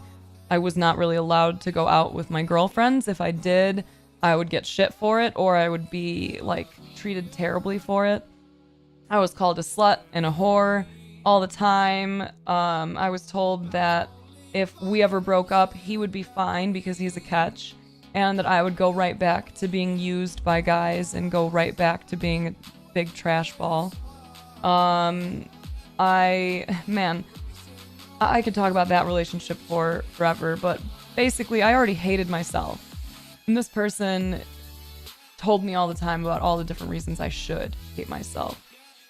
So we dated a long time. I tried to get help a couple of times because I was really struggling, and I would tell him, like, you know, I really think depression is kind of coming back. It's hitting me really hard. I'm really having a hard time here. And he would say, like, what do you even have to be sad about? Oh, poor you, poor you. There are people out in the world that can't walk. There are people who don't have clean drinking water, and you want to go and talk to a therapist. Why? Because I'm mean to you? Oh, just boo-hoo. Like, he would just harass me until I would just say, okay, fine, I don't need to do it. Fine, I won't do it. I won't go. I'm actually amazed that he even allowed me to start on Twitch, because I was not allowed to do anything. Like, I'm telling you, he would go through my Facebook messages, even from my family, and he would read them before I could, and then sometimes delete them. He deleted all kinds of people off of my social media. Like, it was really fucking ridiculous. So I'm honestly shocked that he ever let me stream. But I didn't see it for what it was. I didn't trust my gut at all. Like, my very best friend wrote me this long, long letter telling me that I was in an emotionally abusive relationship, that I was caught in a cycle of abuse, and that I needed to get the fuck out. And I just read it and was like, oh no, I understand why you would think that, but we're better now. Like, his own family told me, you're in a cycle of abuse. He is emotionally abusing you. We talk about this every other week, and you always say, but he's changing. And then he goes right back to being very rude to you, to being really cruel to you, to being very aggressive and mean. But I just didn't see it. And even when I did, I was still thinking, like, well, I'm a big pile of trash, so even if he is a little bit mean to me sometimes, like, at least he doesn't cheat on me. You know, at least he has a job. At least all of these different little things, like, I justified the fuck out of it. And I just kept thinking, like, who do you think you are? Like, who do you think you are to think that you're gonna have some, like, beautiful relationship where, like, things are never bad and where you don't get yelled at and treated like shit and called a whore? Like, you don't deserve those things. This, like, be grateful that he doesn't hit you. He's never beat me, so that's cool. Be grateful that he doesn't cheat on you. Like, this is all you can expect out of life, girl. Like, be thankful. So I started streaming. Super grateful for that. That wound up leading to the end of the relationship, but I'll get into that in a minute. But really, after getting out of all of these terrible relationships, and after bad jobs, bad friendships, I noticed that I ignored a ton of red flags. If I had listened the first time that my ex who hit me, the first time my gut was like, no. If I had listened, he would never have hit me. We would have broken up before we were ever serious. If I had listened to my gut in that last relationship, we would never have moved in together. Like, I did not trust my gut because I didn't like myself. Please establish a connection to yourself and then learn to trust yourself. Your gut is paying attention. It is so fucking smart. So smart. So please remember that. Lesson number 3 is trust your gut. Your gut is your second brain. Use it. Lesson number 4 is you are in control, but you are not alone. I'm going to say that again because it's really important. You are in control, but you're not alone. It's up to you to decide if you are going to take control of your mind, take control of your body, and put this work in. But you're not alone. You don't have to do this by yourself. You can reach out. You have this community. You can go to therapy, like whatever it is, whoever you need, whatever kind of community you need to help support you, please find it and connect to it. But seriously, like, you are in control of this, but you're not alone, and it's okay to need help. It is totally okay. Be there for yourself and for others whenever possible. Like, the reason I'm talking about this stuff with you guys today is because you guys were that for me. This community quite literally saved my life. It is insane how miserable I was for so long. And in that last relationship I was talking about, that's the relationship I was in when I started on Twitch. I still hated myself. I was so unhappy. I was so miserable, but I didn't think I deserved any better. And if it wasn't for the kindness of strangers in a Twitch community, I would never have left that relationship. Like, I really just did not think I could ever have anything good. I didn't think I deserved it. And it took kindness from people in this community sending me random messages like, hey, are you okay? You seem to be having a rough time. People who I barely knew noticing that I was faking my own happiness and then reaching out and saying, like, if you need a bud, I'm here. It took strangers telling me, hey, I don't think anyone's told you you're beautiful lately, so I just wanted to let you know. People who didn't stand to benefit from that. Like, I wasn't about to have sex with any of them, you know? Like, it was just people sending me these kind messages that finally made it click for me. Like, holy shit, you guys see me. You really know who the fuck I am. And this dude that I'm living with, this person who I'm supposed to be committing myself to for life, doesn't. He doesn't see me the way that you guys see me. He doesn't think that I'm awesome. You guys make me feel good. He makes me feel bad. So it finally fucking clicked for me, and I left that relationship. And I am so grateful for it, because if I hadn't left that, I wouldn't have met my amazing boyfriend that I have now. And I actually have a very healthy relationship with a man who, in 3 years of dating, has never once raised his voice to me. He has never called me a name.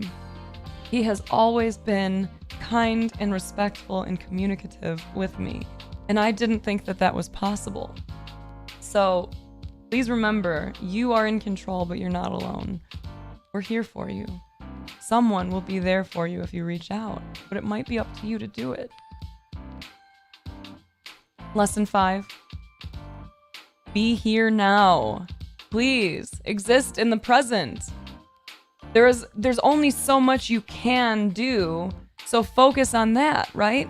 It is very easy to get lost in the, I can't do this is fucked up, this isn't gonna work.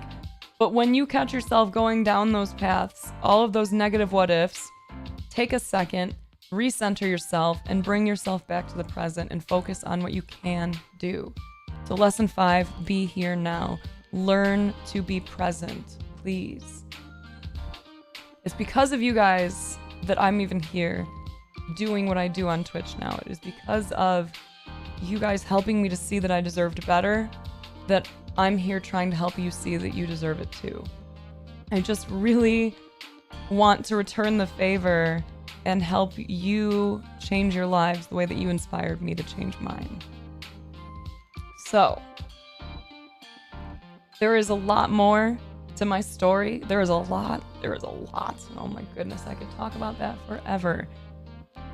Those are just some of the bullet points of some of the major things that we've been through, that I've been through. So what I want to do now is get into my 5 steps to better mental health. I got to a point where I finally was tired of feeling like shit all the time. After my boyfriend and I moving in together a year and a half ago, I started to realize that I wasn't as well balanced as I once thought I was.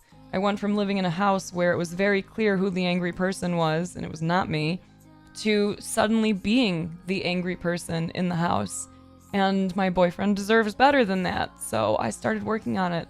I got really tired of being miserable all the time. I got really tired of feeling exhausted all the time. I got really tired of being disgusted with myself. Like, there were so many times where I would be midstream, and because I have to have my face up here, to make sure my stream is still live and not borked, I would look and see my face, and during stream just continuously get more and more disgusted and angered by my own face. I shut down stream early several times where I was just like, I can't look at myself anymore. Like, I'm just sick. Like, this is gross. I fucking hate myself. I couldn't look in the mirror. I still really did not like myself at all. And these things that I'm going to walk you through now, my 5 steps to better mental health, they literally changed my entire life.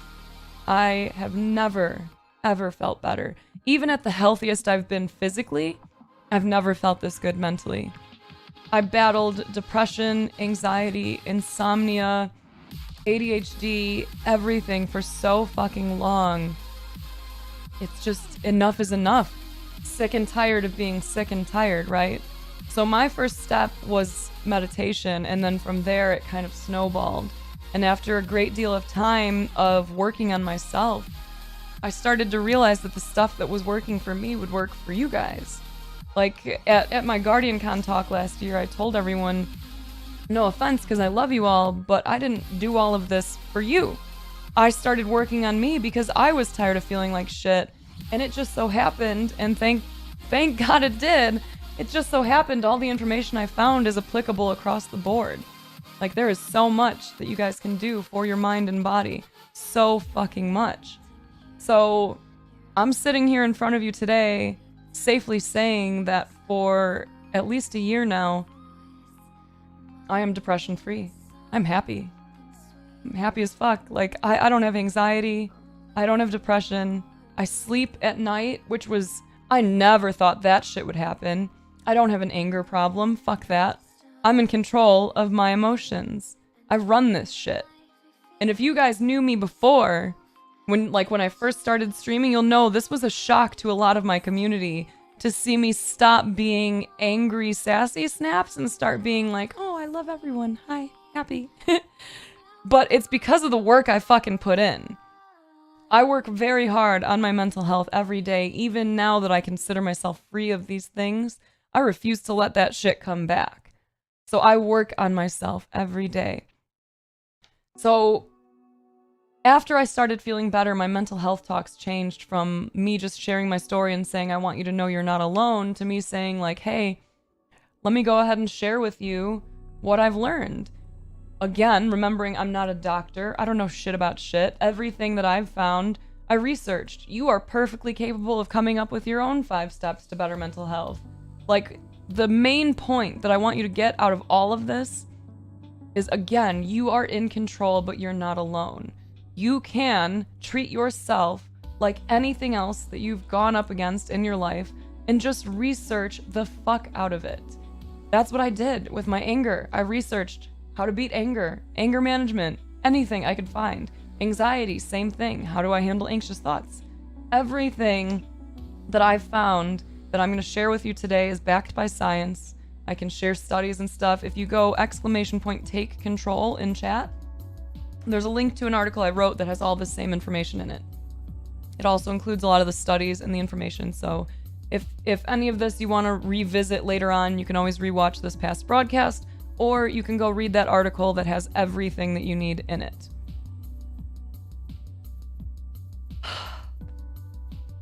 Let me just drink some water before I get into the 5 steps.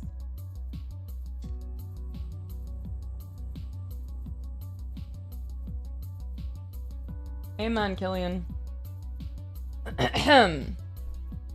Okay. First of all, you know what? Before we get into the 5 steps to better mental health, we just went through some heavy stuff. Obviously, I got emotional. It's hard to talk about my sister. I appreciate you all listening, and I appreciate the love that I saw coming from you in chat while I was talking about that. Before we get into this, let's start exercising that control that we have over our mind and body. And right now, let's just take a couple deep breaths together, okay? So take a nice deep breath. Breathe in to a count of 5, like a really good deep diaphragm breath. And then breathe out really nice and slowly. We're going to do it 3 times, okay? So close your eyes and take 3 deep breaths.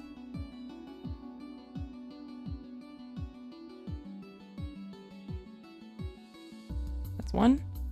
Close your eyes and do another one. Really breathe in deep.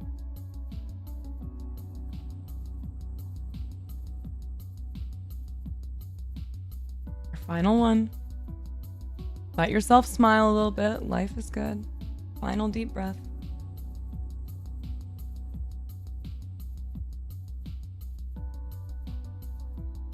Okay. Shaking it off. Okay. 5 steps to better mental health. Let's fucking go. Step 1, get organized. I talk about this shit all day, every day. Organization is God tier, dude. This is one of those things, especially for those of us with naturally anxious minds, ADHD, whatever it might be, but especially for those of us battling mental health issues, getting organized is incredibly helpful. I really cannot recommend it enough. I have countless examples in my life where organization helped me succeed and grow and learn and progress. Like my corporate job that I talk about often, the one that I had before I wound up leaving it to do a bunch of stuff and eventually lead here. I started at that company in the very lowest position they had available. I was called a floater. I filled a pop machine. I handled random things and filed. That was it. I was very well organized at the time. I had a calendar. I had a to-do list. I checked and updated them all the fucking time. And as a result of that and my hard work, I got promoted one after another until within 5 years, I was running the sales, marketing, and distribution department, planning large-scale events, speaking at those events, and conducting all of these training classes. So organization is massive. I cannot recommend enough that you get 2 things for yourself today, if you don't have them already. Get yourself a planner and something, a notebook, these legal pads, whatever you want to do. Get yourself something you can make lists on and start making lists, and get yourself some form of a physical calendar that allows you an overview. I'm not going to show you my calendar because it's private, but you want a month view, right? So what that does is it allows you to have an overview of everything going on, which is very freeing. So many of us allow ourselves to continue to get more and more anxious and stressed out and overwhelmed because we think we have too much going on. But when you see everything written out in a list, when you see it all in your calendar, it can make it a lot more clear, like, okay, you have time, you can figure this out. Make that list. It doesn't matter how you choose to do your lists. I like to sometimes just do a word dump. If I'm feeling a little bit like cluttered, if I'm feeling a little overwhelmed, like I have too much to do, I grab my notepad and I write down every single thing that comes into my brain. Everything in my head that I think I need to do, I write it down. And then from there, I can separate my lists. Okay, here's the stuff I can do today. Here's the stuff I can do tomorrow. And then those lists end up making their way into my calendar. So remember, like, if it's all running around in your brain and you don't address it somehow, your brain doesn't know that it can let it go. But the simple act of writing it down on a piece of paper is enough for your brain to be like, okay, you have that there. This, you can just let it go. And then it can release those thoughts. And I recommend physical copies of these things for one main reason. I think the overview is much better than what you get on most mobile devices. And if you're anything like me, and a lot of us, Your thumb may have a mind of its own when you pick up your phone. You're like, okay, I'm going to update my calendar, or I'm going to see what there is, what I have here. And then you open it, and suddenly your thumb just is like, bam, Twitter. That's mine, at least. It goes straight to Twitter. Maybe yours goes to Reddit. Maybe it goes to Chatterbait. I don't fucking know. Is that even a mobile app? I don't know. But it goes somewhere. It is way too easy for us to be distracted by our phones, our devices. And I think for our mental health and overall well-being, we need way more time away from our phones. So I really recommend that your calendar and your list making be done with an actual like hard copy, because you can always then move things into your phone or your Google Calendar or whatever, but having that thing actually written down saves you from feeling like you need your phone again, which I really, really appreciate and like. Well, that's good, Yami. So I really recommend making lists and crossing things off. And you notice on my notebook, the pages are all folded over. I don't get rid of the notebook until I'm done with it completely usually, because I love seeing the progression. It can be really satisfying, and it gives you a moment to be proud of yourself. When you notice, I started off with this fresh notebook of all these things I had to do, and then started crossing them off and flipping pages. After a while, you can go back through all of those pages and be like, damn, I have accomplished a lot. Wow. It is great to remind yourself of how much you've done. It is great. So when it comes to the step one, it's get organized with your thoughts, with your actions, with the shit that you have to do, with your calendar, all of it. And it's get organized in your home. Have a clean and tidy home if you can. It's really good for your brain. If any of you have ever sat down to study or get work done, or maybe you go into the kitchen to cook and everything's cluttered, what happens to a lot of us is as soon as we see that clutter, we're like, can't do it. I can't focus. I'm not able to do my work. I've got to handle this first, right? From what I understand, that's because your visual cortex tends to get overwhelmed by task-irrelevant objects. So whatever it is that you're working on, keep that space for that and keep it clean and tidy. Tidiness, if you ever see the Marie Kondo show, highly recommend it, or read her book. I loved her book. But tidiness has a massive impact on your mind.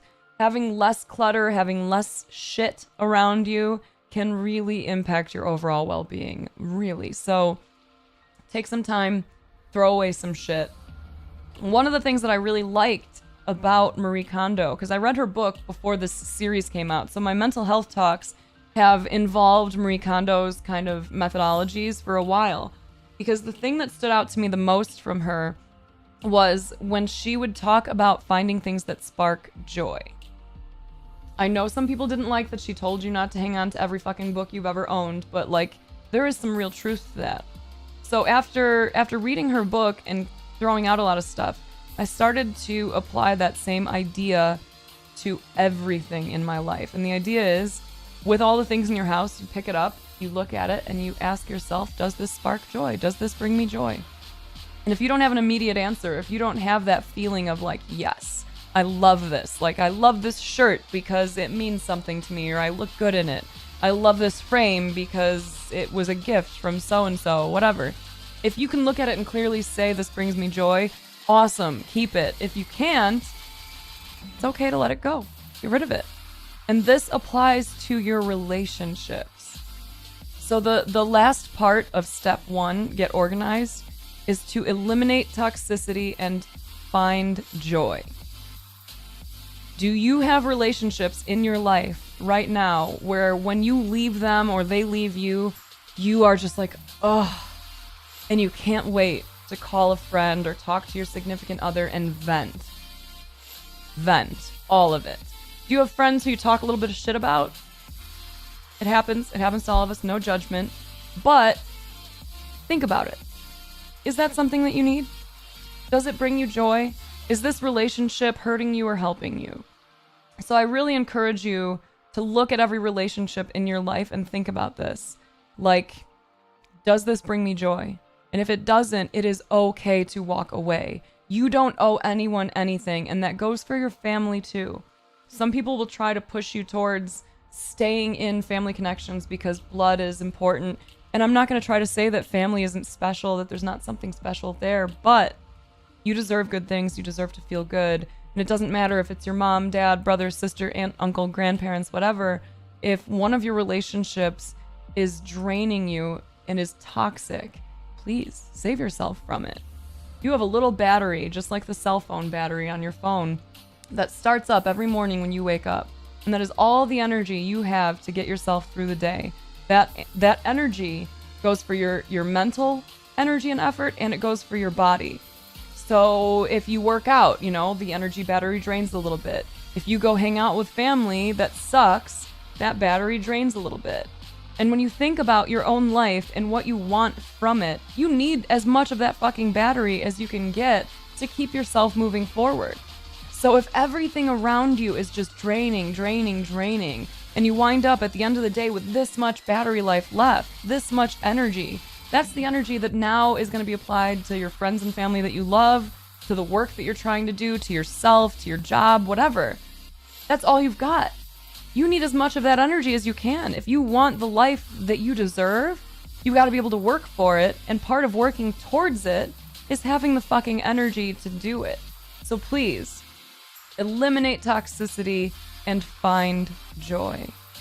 You don't owe anyone your time or energy. It doesn't matter what they've done for you or to you in the past. You don't owe anyone shit. You are the only one who has to live your life. So you decide where it goes and you decide who's in it. So please, get rid of the toxicity. If you have a friend or a family member that every time you're around them, you have this urge to go and vent, think about if that's a relationship that you should have. Think about if that's something that you deserve. Maybe there's something that can be fixed. I'm not saying you need to abandon every friend who's struggling, but again, trust your gut, make some calls, and make a decision for yourself in your life. So that's step 1. Get organized. Need more water.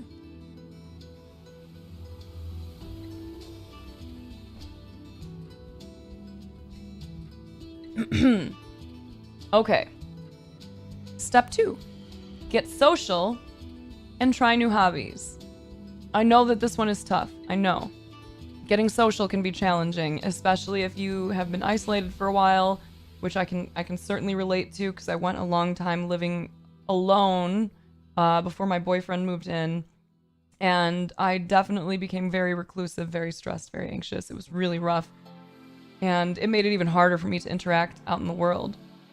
But get social, challenge yourself to try to go out and meet people, knowing that, like, it doesn't matter if you guys become fast friends or not. Like, there will always be more opportunities. And there's a lot of studies that show that creative hobbies can be especially great for your mind, and creative hobbies are more likely to be intrinsically motivating. Meaning, like, as soon as you start a creative hobby, like learning to paint or even a coloring book, whatever it might be, you have a natural inclination to want to finish what you've started. So creative hobbies are a great way to get yourself back into a good flow again, back into a mood of working more, back into a mood of trying new things. It is a great thing to do for yourself. So I would definitely recommend coloring books. I personally love them, if you didn't notice from all the ones I got for my birthday yesterday. Photography was really great for me. It helped me to kind of change the way I looked at the world.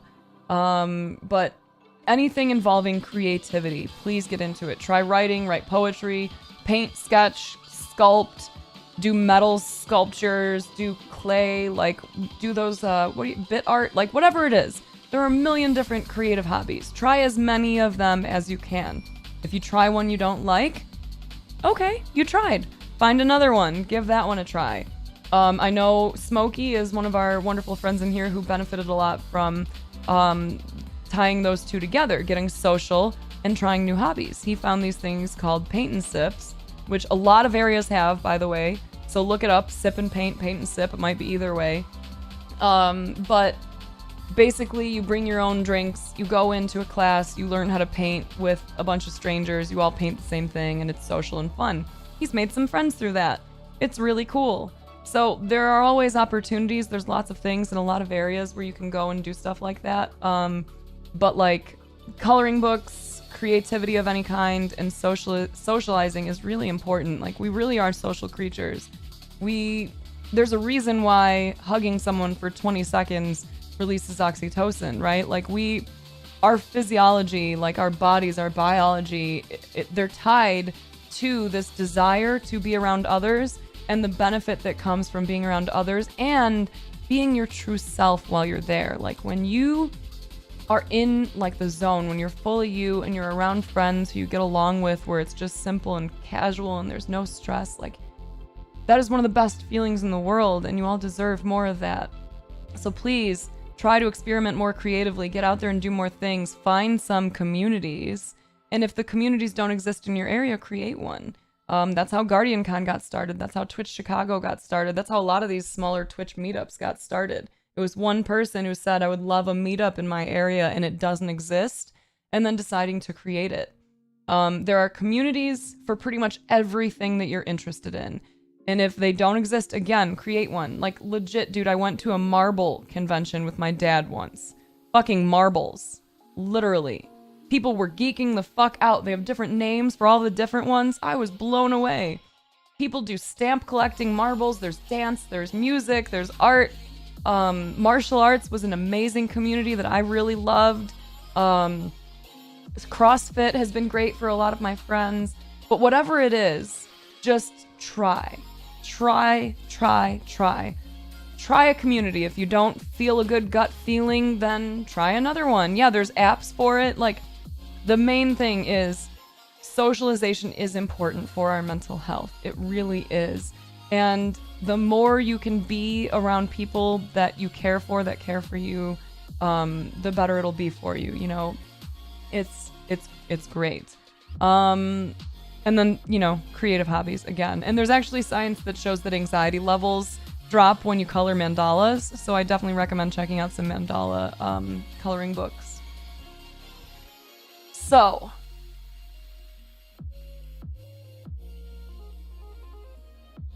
that's step 2. Get social and try new hobbies. It does, but I definitely would say you want to be in person with people for a reason, Ellie. Like, it's always good to get some hugs once in a while, to even a handshake, you know, have some eye contact. But the fact that you're on here socializing is definitely a great start, for sure. Okay, so that was step 2. Get social, try new hobbies. Step 3. Step 3 is kind of a long step. We actually came up with a nice little acronym for it because I wanted it to be something that could be easily remembered. So for self-care, everyone can think I'm a total douche after this, but for self-care, if you want to stay cool, remember SHADE. SHADE. S, we're going to start with sleep. Sleep. I know sleep is tough. I get it. I struggled with anxiety almost my entire fucking life. But sleep is so incredibly important. A lot of us believe that, previously at least, it was believed that sleep issues were only symptoms of mental health issues, and now we're finding that it's the opposite as well. Sleep issues can lead to mental health issues. It's really hard to feel your best when you're exhausted if you don't get enough sleep. Like, it is super important to hit REM. It helps with your memory, it helps with your learning, it helps with your cognition in general. Sorry, I'm just adjusting here. It's incredibly important. So if you're struggling to sleep, one of the things that I can recommend, or some of the things I can recommend, is keep your house cool. When you get ready to go to sleep, turn down the temperature. I like mine around like 65, 67. You want it to be cool enough because your body temperature rises during the night, like we know that. You want to be able to stay covered up and comfortable and not wake up in the middle of the night sweating, right? It's really easy to wake up if you're uncomfortable. So keep the temperature in your house nice and cool so that you can sleep through the night a little bit easier. Another thing that's important is, if possible, keep your bedroom as a very specifically used room. Like, if you're not going into your bedroom to sleep or, you know, whatever, don't be in there. Like, it's not the place to be on your phone fucking around, even reading books. Like, if you can create that clear distinction for your mind. When I go here, it is for these things. It is great for you. So if you can, and I know some of you guys are in studios, some of you are still living with family, whatever. If it can't be done, it can't be done. But do your best to keep your bedroom, or at the very least your bed, just for sleeping and for fucking. Okay? Exercise is very important. We'll get into that a little bit later, but in terms of being able to sleep, exercise is certainly vital. If you are a cigarette smoker or an alcohol drinker, do your best to keep that away from your evening hours. Obviously, we know what alcohol does to you. It's a depressant, but when it wears off, you tend to wake up and then feel gross and usually a little dehydrated. So while it might help you to fall asleep, it's not going to help you to get restful sleep. You're more likely to wake up feeling like shit. And smoking cigarettes, nicotine is just a stimulant. You know, it's going to speed up your heart rate, might mess with your thinking a little bit. If you already battle anxiety, the last thing you want is something that might ramp that anxiety up. So if you do smoke or drink, cut it off as early as you can before sleep so that you can get some decent rest. The other thing, I really like using a sleep mask. I have a little soft silk one with these little nose doohobbies that I like because it keeps all the light out. That helps me a lot to not like open my eyes and start looking around and, you know, start having thoughts about shadows I'm seeing or something, which is really great. And personally, I love meditation before and after, before and after. I love meditation daily, but I love meditating somewhere late in my evening because it can help me kind of let go of some things before going to sleep. If you are a person who uses social media, if you watch TV, if you read books on your devices, honestly, like anything that you do, I really cannot recommend enough that you take some time at the end of the night to not do anything before bed. Like the last hour of the day, if you can stay off of social media, do it. The first hour of the day, the same. Stay off of social media. Don't be taking in other people's shit before you go to sleep. And it's super important that we give ourselves time to process everything that we collect through the day. We are taking in 11 million bits of information per second, like every day, every fucking second, 11 million bits. That's all of your sensory data. That's all the information that you're absorbing. That's the stuff you're hearing and seeing and thinking, all of that. You're actively processing only about 40 bits of that. So for a lot of us, the first time that all of this information you've been collecting throughout the day, the first time that we actually take a second to look at it is when we go in and we put our heads down on the pillow to go to sleep. That's the first time for a lot of people that they're not looking at something, they're not watching, reading, doing something that adds to the information coming in, but they're just allowing their bodies to process it. So if you don't have some kind of downtime, that's what your brain is going to do. All the information you've been collecting all day, as soon as you close your eyes to go to sleep at night, it's going to be like, bing, let's go through this. What do you want to keep? What can we learn from? What connects to other things? So if you can, for me, it's helped a ton, giving myself an hour every night where I do nothing.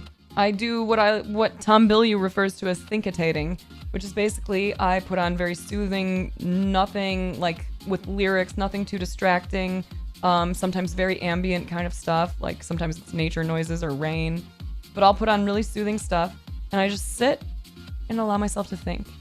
And if I catch my mind wandering off somewhere unkind, I shut it down and I say, nope, we're not going there. Let's think about this. And then I let it wander somewhere else.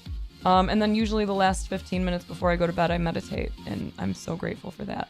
But by giving yourself time and your brain time to process all this shit, when you go in and lay down to go to sleep, it doesn't have to throw all of that at you because it's already started that process. So you can actually go to sleep. You can hit REM, all of the important processes that happen when you sleep, including this really crazy fluid that like goes in and like clears all of this gunk out of your brain. We watched a TED Talk on it. It was really fascinating. But that happens when you sleep, and it's super important because that leads to potential like Alzheimer's and dementia and stuff. So for your brain health, like sleep is super important, not just for how you feel every day, but long-term shit. So keep that in mind. So that's the first one. That's the S in shade, is sleep. The H is hydration.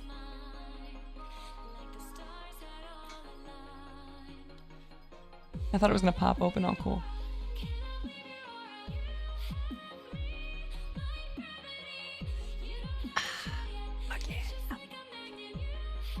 So, a level of hydration just one fucking percent below optimal can affect your mood, can affect your concentration, and it can create headaches. I know so many people who battle headaches all the time and don't hydrate well. Like, I know some of you guys, I'm really sorry for those of you who suffer from migraines regularly. I'm not going to try and say, like, you get migraines because you don't drink enough water. But please, if you haven't looked at your water consumption, please do, because it is very, very fucking important for you. Hearts and brains consist of more water than the rest of our body, so we really need it to function at our best. Like, your heart and your brain, let's think about how fucking vital those are. If those things need more water than the rest of us, like, please be nice to them and give them the fucking water. A general rule of thumb is to drink half your body weight in ounces plus a little bit more if it's hot out or if you're exercising. I highly recommend that you get a reusable water bottle because we stan people who love the environment. I just got this Nalgene and I really like it. I'll have a code for this soon, but like, it doesn't matter. Get a decent reusable water bottle, wash it every day, and keep this on you. Stay hydrated. One thing that can be really, really great too is when you first wake up, go straight to your water and slam a whole bottle of it. It'll help you wake up, which feels great. It can be really nice and energizing, but obviously, like, it's another way to kind of tell your mind and your body how you want to handle that day. So slam some water right when you wake up. And like, your memory is also very tied into this. So short-term, long-term, if you're not well hydrated, it makes it harder for your brain to process, makes it harder for your brain to function and convert all of these memories that you want to hang on to. So if you also are kind of like, oh, my memory sucks, I'm always forgetting stuff, check your hydration, yo. It's very important. And yeah, like, feeling tired is one of the first signs of dehydration. Like, if you're thinking I'm thirsty, you are already a little dehydrated. Did you know that? I learned that like a few years ago. But it was still news to me, right? Like, I don't know if all of you are aware of that, but the moment you start feeling like, or the moment you start thinking like, damn, I'm really thirsty, you are a little bit dehydrated. That is your body's cue, like, bitch, drink water. So if you're feeling thirsty, you're already a little behind, step it up. Slam some water, accept that you're going to be peeing a bit, and then move on. And it, like, a lot of people eat when they feel like they're tired and it just makes you feel worse, try water, especially for like dietary purposes. It can be really energizing. Yeah, exactly. Okay, so we got the sh in shade. Now we're on the A. A is actually like kind of a three-part thing. It's air, sunlight, and nature. Like, basically the fucking outdoors. More specifically, though, getting that fresh air, getting some sunlight, and getting into nature.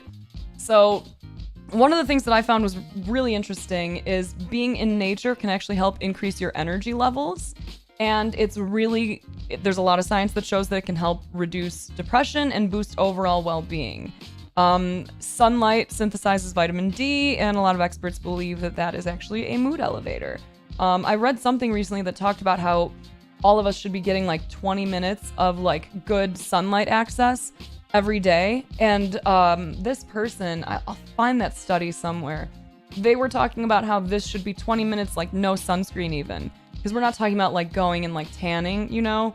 But this person was saying like it's really important for your skin and your body to get about 20 minutes every day of you just basically like acting like a puppy in a sunspot and just being like chilling in it. But sunlight is really important. One of the things that was really cool too that I found really fascinating, there was this really cool study from the University of Michigan where they did a memory test. So this whole group gets the memory test, then they're broken up into two groups. One group takes a little walk through a city, one group takes a little walk through the woods. When they returned, they were tested again, given the same thing, and the people who had walked among the trees tested almost 20% better than the first time. The ones that had wandered through the city didn't have the same consistent improvement. So the outside is great, like you need it, of course. Get those city walks in, but whenever possible. And especially if you're trying to solve some problems, if you're really struggling, whenever possible, go walk through the woods. Money, my boyfriend and I were talking about this recently, because there was kind of a little aha moment about another thing that we should be grateful for that we don't even think about. We're blessed to live in a time where we can actually enjoy nature safely. You know, like our ancestors weren't really relaxed because they lived in nature and nature wanted to eat them. So now, like, we're at the top of the food chain here. We have the free ability to roam around in most places. Like, you know, don't go like running through like bear infested woods carrying like a pizza or something. But we're actually very blessed to be able to experience so much nature without having to be scared of it. So take that time, go be in nature. And when you do, I really highly encourage you, like, it can be really easy to get used to having earbuds in all the time, always listening to music. Just put them away for a little bit, put them away. Just have some time, stare out at a lake, walk through the woods, be in nature whenever possible. There was another study that was in the Journal of Affective Disorders, and they were focusing on depressed individuals, and they found that walks in nature boosted working memory more than walks in like city environments. So that was kind of cool. The final thing that I really, really want to emphasize too about the air, sunlight, nature thing is there are lots of studies that show that nature tends to have this beautiful natural beauty that can elicit feelings of awe. Like if you've ever went and stared at the ocean or the mountains or a huge forest and you just stopped and you look at it and you go like, wow. That wow moment, that is actually so good for your mind. And there's some studies that show that folks who are suffering from PTSD reported lessened symptoms, like improvements, from doing things that caused them to experience awe. Like trying out whitewater rafting. It was shocking and it was awe-inspiring, and people felt so much better after. Going, if you're really into music, if music really moves you, go listen to some beautiful acoustics things, something that makes you say like, wow. Whatever it is, art, music, nature, anything that can elicit that wow moment, that awe, is wonderful for your mind. And again, like especially for my friends suffering from PTSD, awe, AWE, you know, being awe-inspired is so good for you. So good for you. So air, sunlight, nature. Get yourselves outside. Get yourselves in nature whenever possible. Even if you have to take a weekend trip every other weekend, once a month, whatever the fuck it is, get yourselves outside. So now we have Sha in shade. So I get to make this joke every time and it never gets old for me, but since we have the SHA in shade, now it's time. Now it's time for me to give you my D. The D stands for diet. This one's easy. I'm not a nutritionist. I'm not about to try and tell you shit about your own diet, but pay the fuck attention to it. We talked about your gut being an important part of your life. Like your gut is your second brain, right? It is always paying attention. It is aware of what's going on, and it is very vital for your mental health, for you to control your diet, for you to pay attention to your gut. It's like 95% of the serotonin that makes its way up to your brain through neurotransmitters comes from your gut. It gets created in your gut. Your gut microbiome impacts your emotions. It impacts your personality. Like everything about who you are, there's a big chunk of it that is based on your diet. A big fucking chunk of it. So if you don't believe me, if you don't trust this, try eating really fucking clean for like 1 week and tell me how you feel. See how you feel when you've eaten a lot of vegetables and fruit and you've eaten a little bit leaner foods, maybe smaller portions, whatever. You skipped the fast food, you didn't drink any soda, none of the processed shit. See how you feel after a week of eating as clean as you can. It is shocking, dude. It is shocking. For me, I really, really like fasting. If you want to look into that, I have a podcast on it, or you can just do some research on intermittent fasting or the time-restricted feeding, which is the style of that I do. But just basic notes. try to skip processed stuff as much as you can. Try to avoid super artificially sugary things. Like just be kind to your body. Refined sugars seem to show a lot of potential for creating oxidative stress, which is basically like toxic for your body. And oxidative stress is one of the things that leads into cancer, which was shocking for me to see. So there's multiple studies that found correlations between a diet high in refined sugars and impaired brain function, as well as a worsening of symptoms of mood disorders such as depression or panic disorder.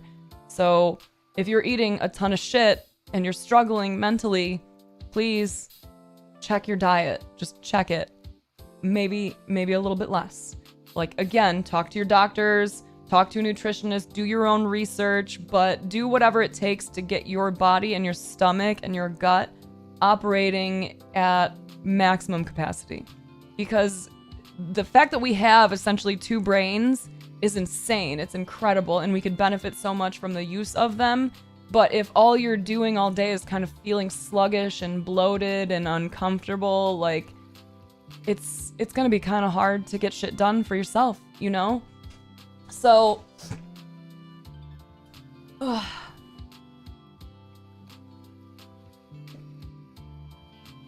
ooh, I knew my neck was gonna crack.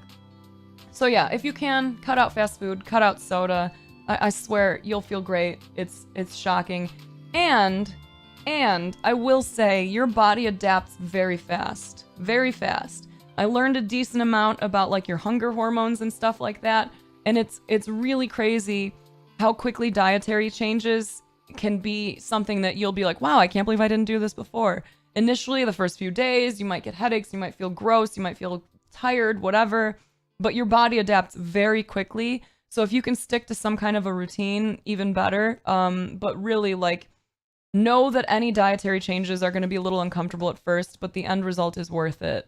So it's definitely worth working through that. So that was the D. I gave you my D in shade. So now we're on E. E is always the one that everyone knows is coming, but no one wants to deal with. E, exercise. Exercise improves your mental health. It can help reduce anxiety, depression, and negative moods. It can help improve your self-esteem and your cognitive function. And that's according to the Department of Mental Health and Learning Disability in London. Your exercise can improve your sleep, your sex, your stress, your mood, your weight, your cholesterol, all kinds of things. The American Psychiatric Association mandates 30 minutes a day for anyone who is seeking help for like mental health. So 30 minutes a day, every single day. It does not matter what kind of exercises you do. It doesn't matter if one day you do yoga, one day you go for a walk, one day you go for a run, one day you go fencing, like 30 minutes a day. I don't want to hear from anyone that they don't have time for 30 minutes a day, because you can break it up if you need to. 10 minutes in the morning, 10 minutes at lunch, 10 minutes in the evening. Start taking the stairs instead of the elevator. When you're doing your chores, put on some amped up music and dancing around a little bit. I like to do calf raises when I do the dishes and shit. You can check community centers. A lot of community centers have free fun activities. You can just go for a nice short walk around the block, which is kind of hitting some of the stuff we talked about earlier, you know, like go for a short walk, get that exercise in, and be in nature while you're doing it. Lots of good shit. Exercise. Super, super important. You all know how you have felt in the past after a good workout. Think about that. Remember that. Remember how good it feels after a good workout. You want more of that. It is amazing how much it can impact your entire mind. So please make sure you do that. All right. So that was the shade. That was the self-care. So shade is sleep, hydration, air, diet, and exercise. And that is step 3 about self-care. If you want to stay cool, you get your buns in the shade. Stay cool meaning like, you know, mentally cool, feeling good, dude. Yeah.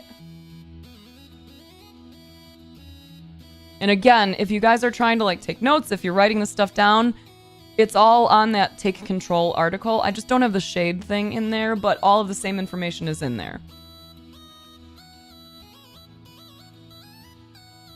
All right. Number 4 in the 5 steps to better mental health. We're killing it, guys. Number 4 is stay busy.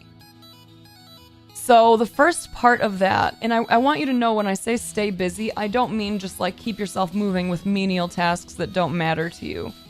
I just mean if you don't have any kind of routine, you don't have any structure to your life, you're probably doing a lot of like nothing.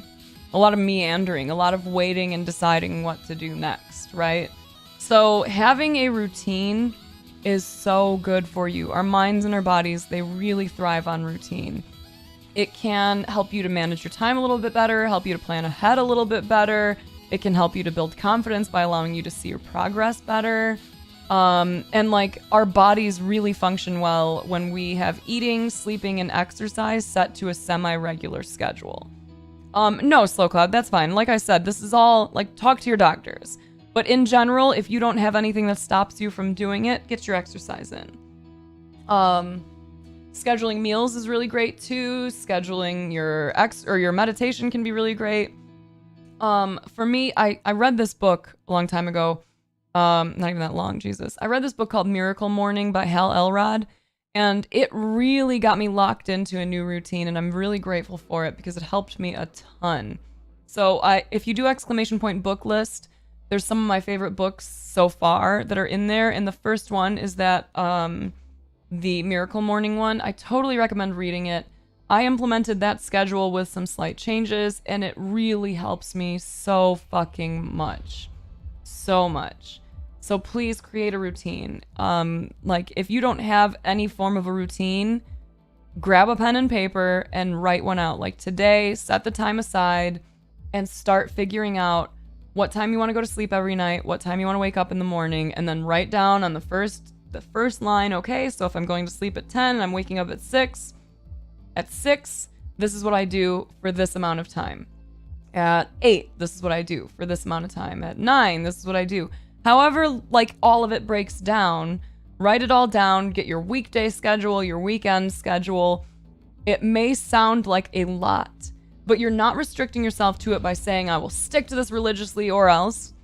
You are doing your best to organize all these things that you're working on so that you have time to do them. And if you just meander through your life, it's way more likely that you're never going to practice that language that you've been working on, that you're not going to get the exercise that you need, that you're not going to read the things that you want to read, and instead you'll scroll and watch and just chill.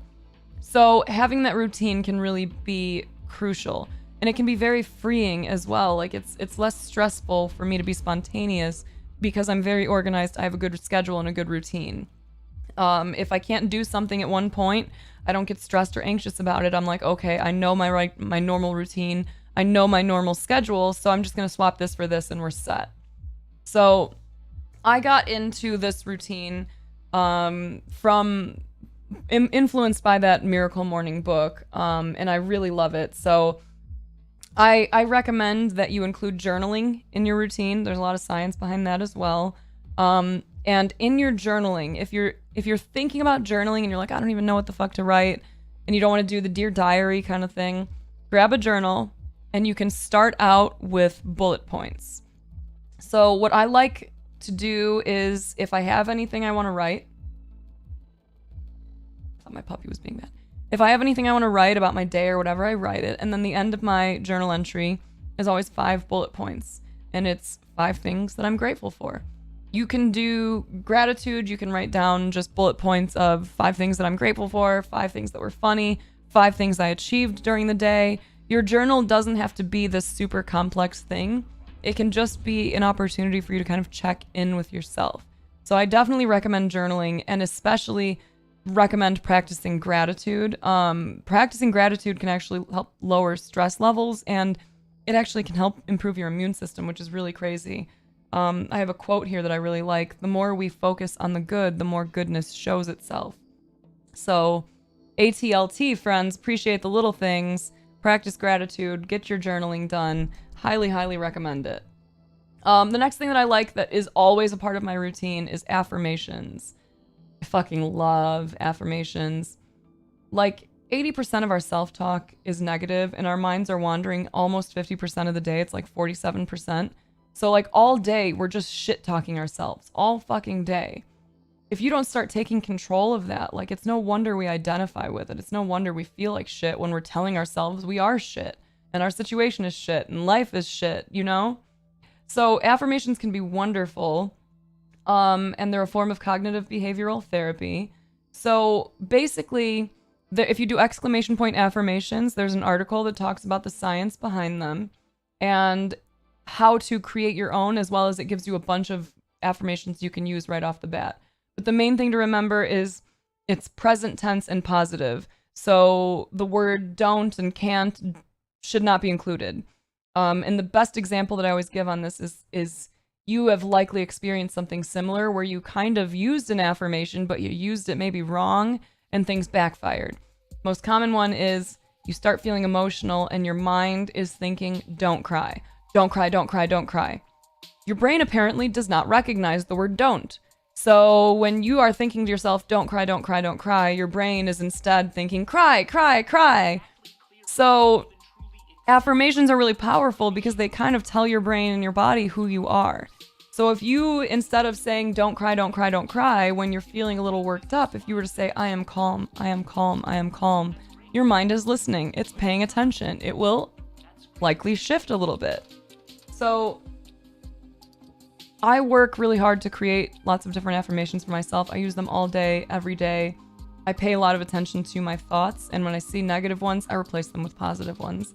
I want to empower myself with my thoughts and my words, not disempower. So keep that in mind. If you catch yourself thinking things that are not helpful, try to think something positive instead, because you do have that ability. It's crazy, you know? These automatic processes we have that can help us feel bad or good, we have the ability to control them if we want to. So I am confident, I am loving, I am caring, I am enough.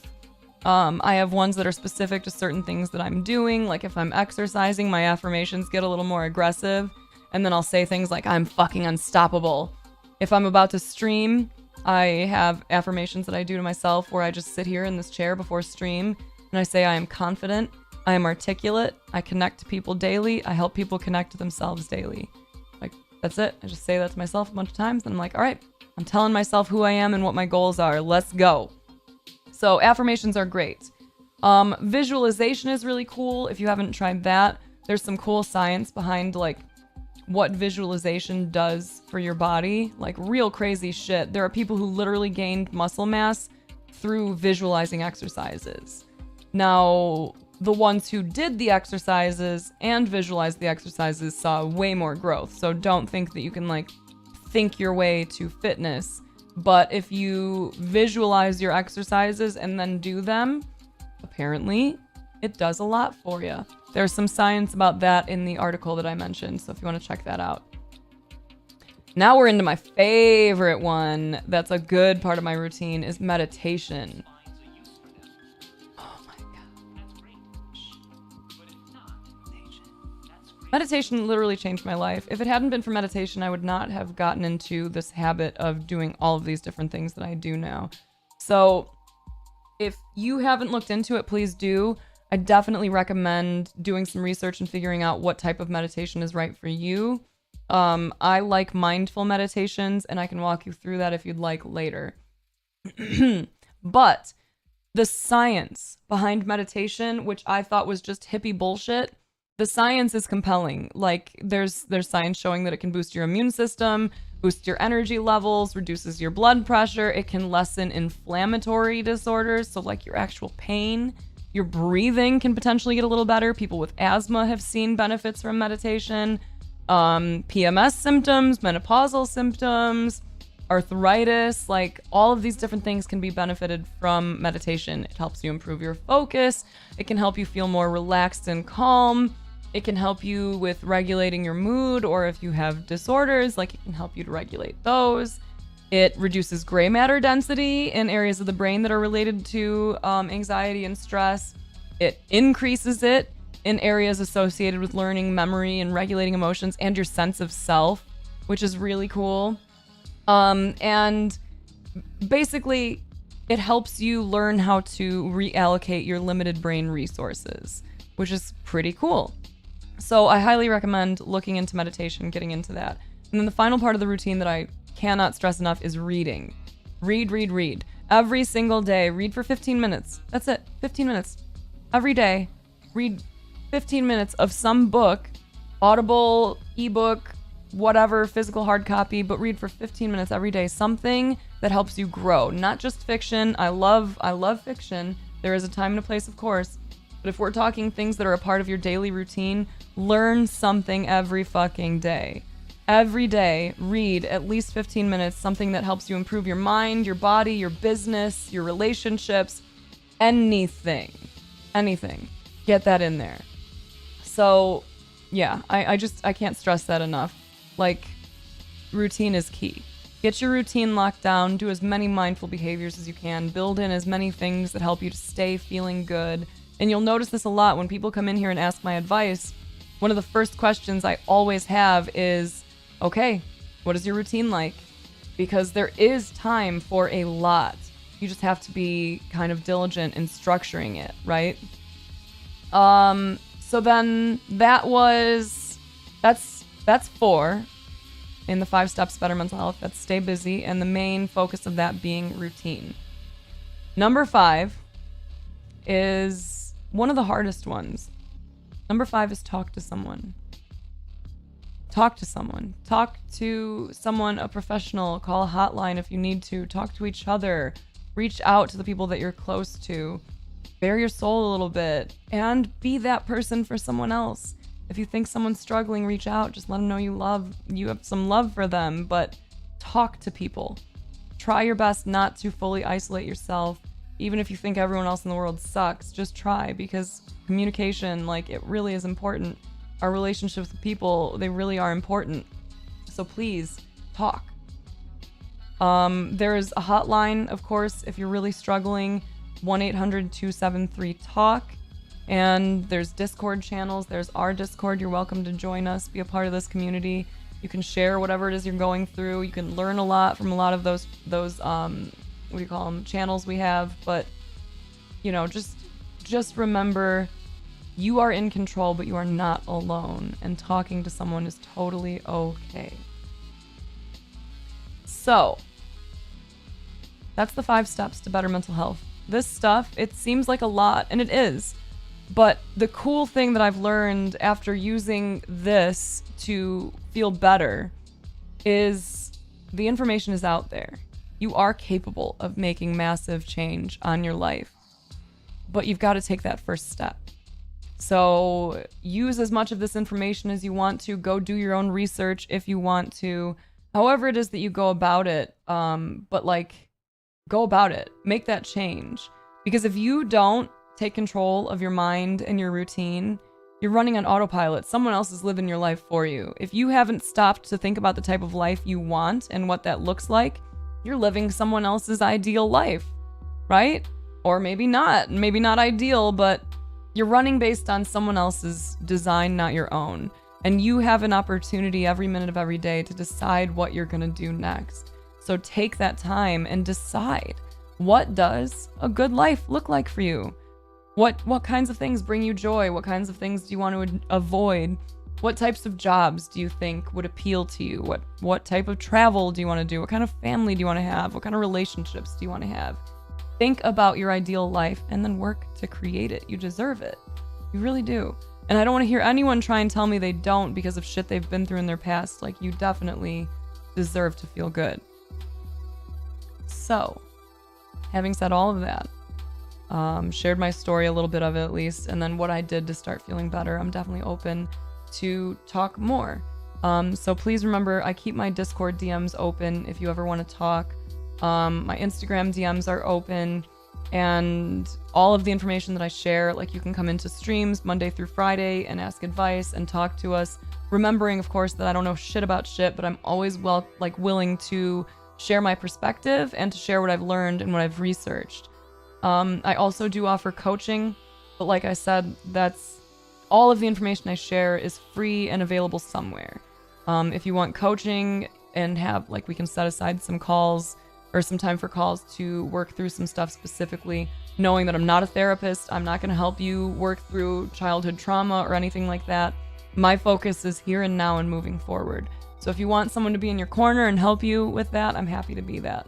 So the Patreon is patreon.com/SheSnaps. And then otherwise, like I said, if you go to my website, if you go to my podcast, if you come into streams, if you go through Discord, all the information we discussed is accessible.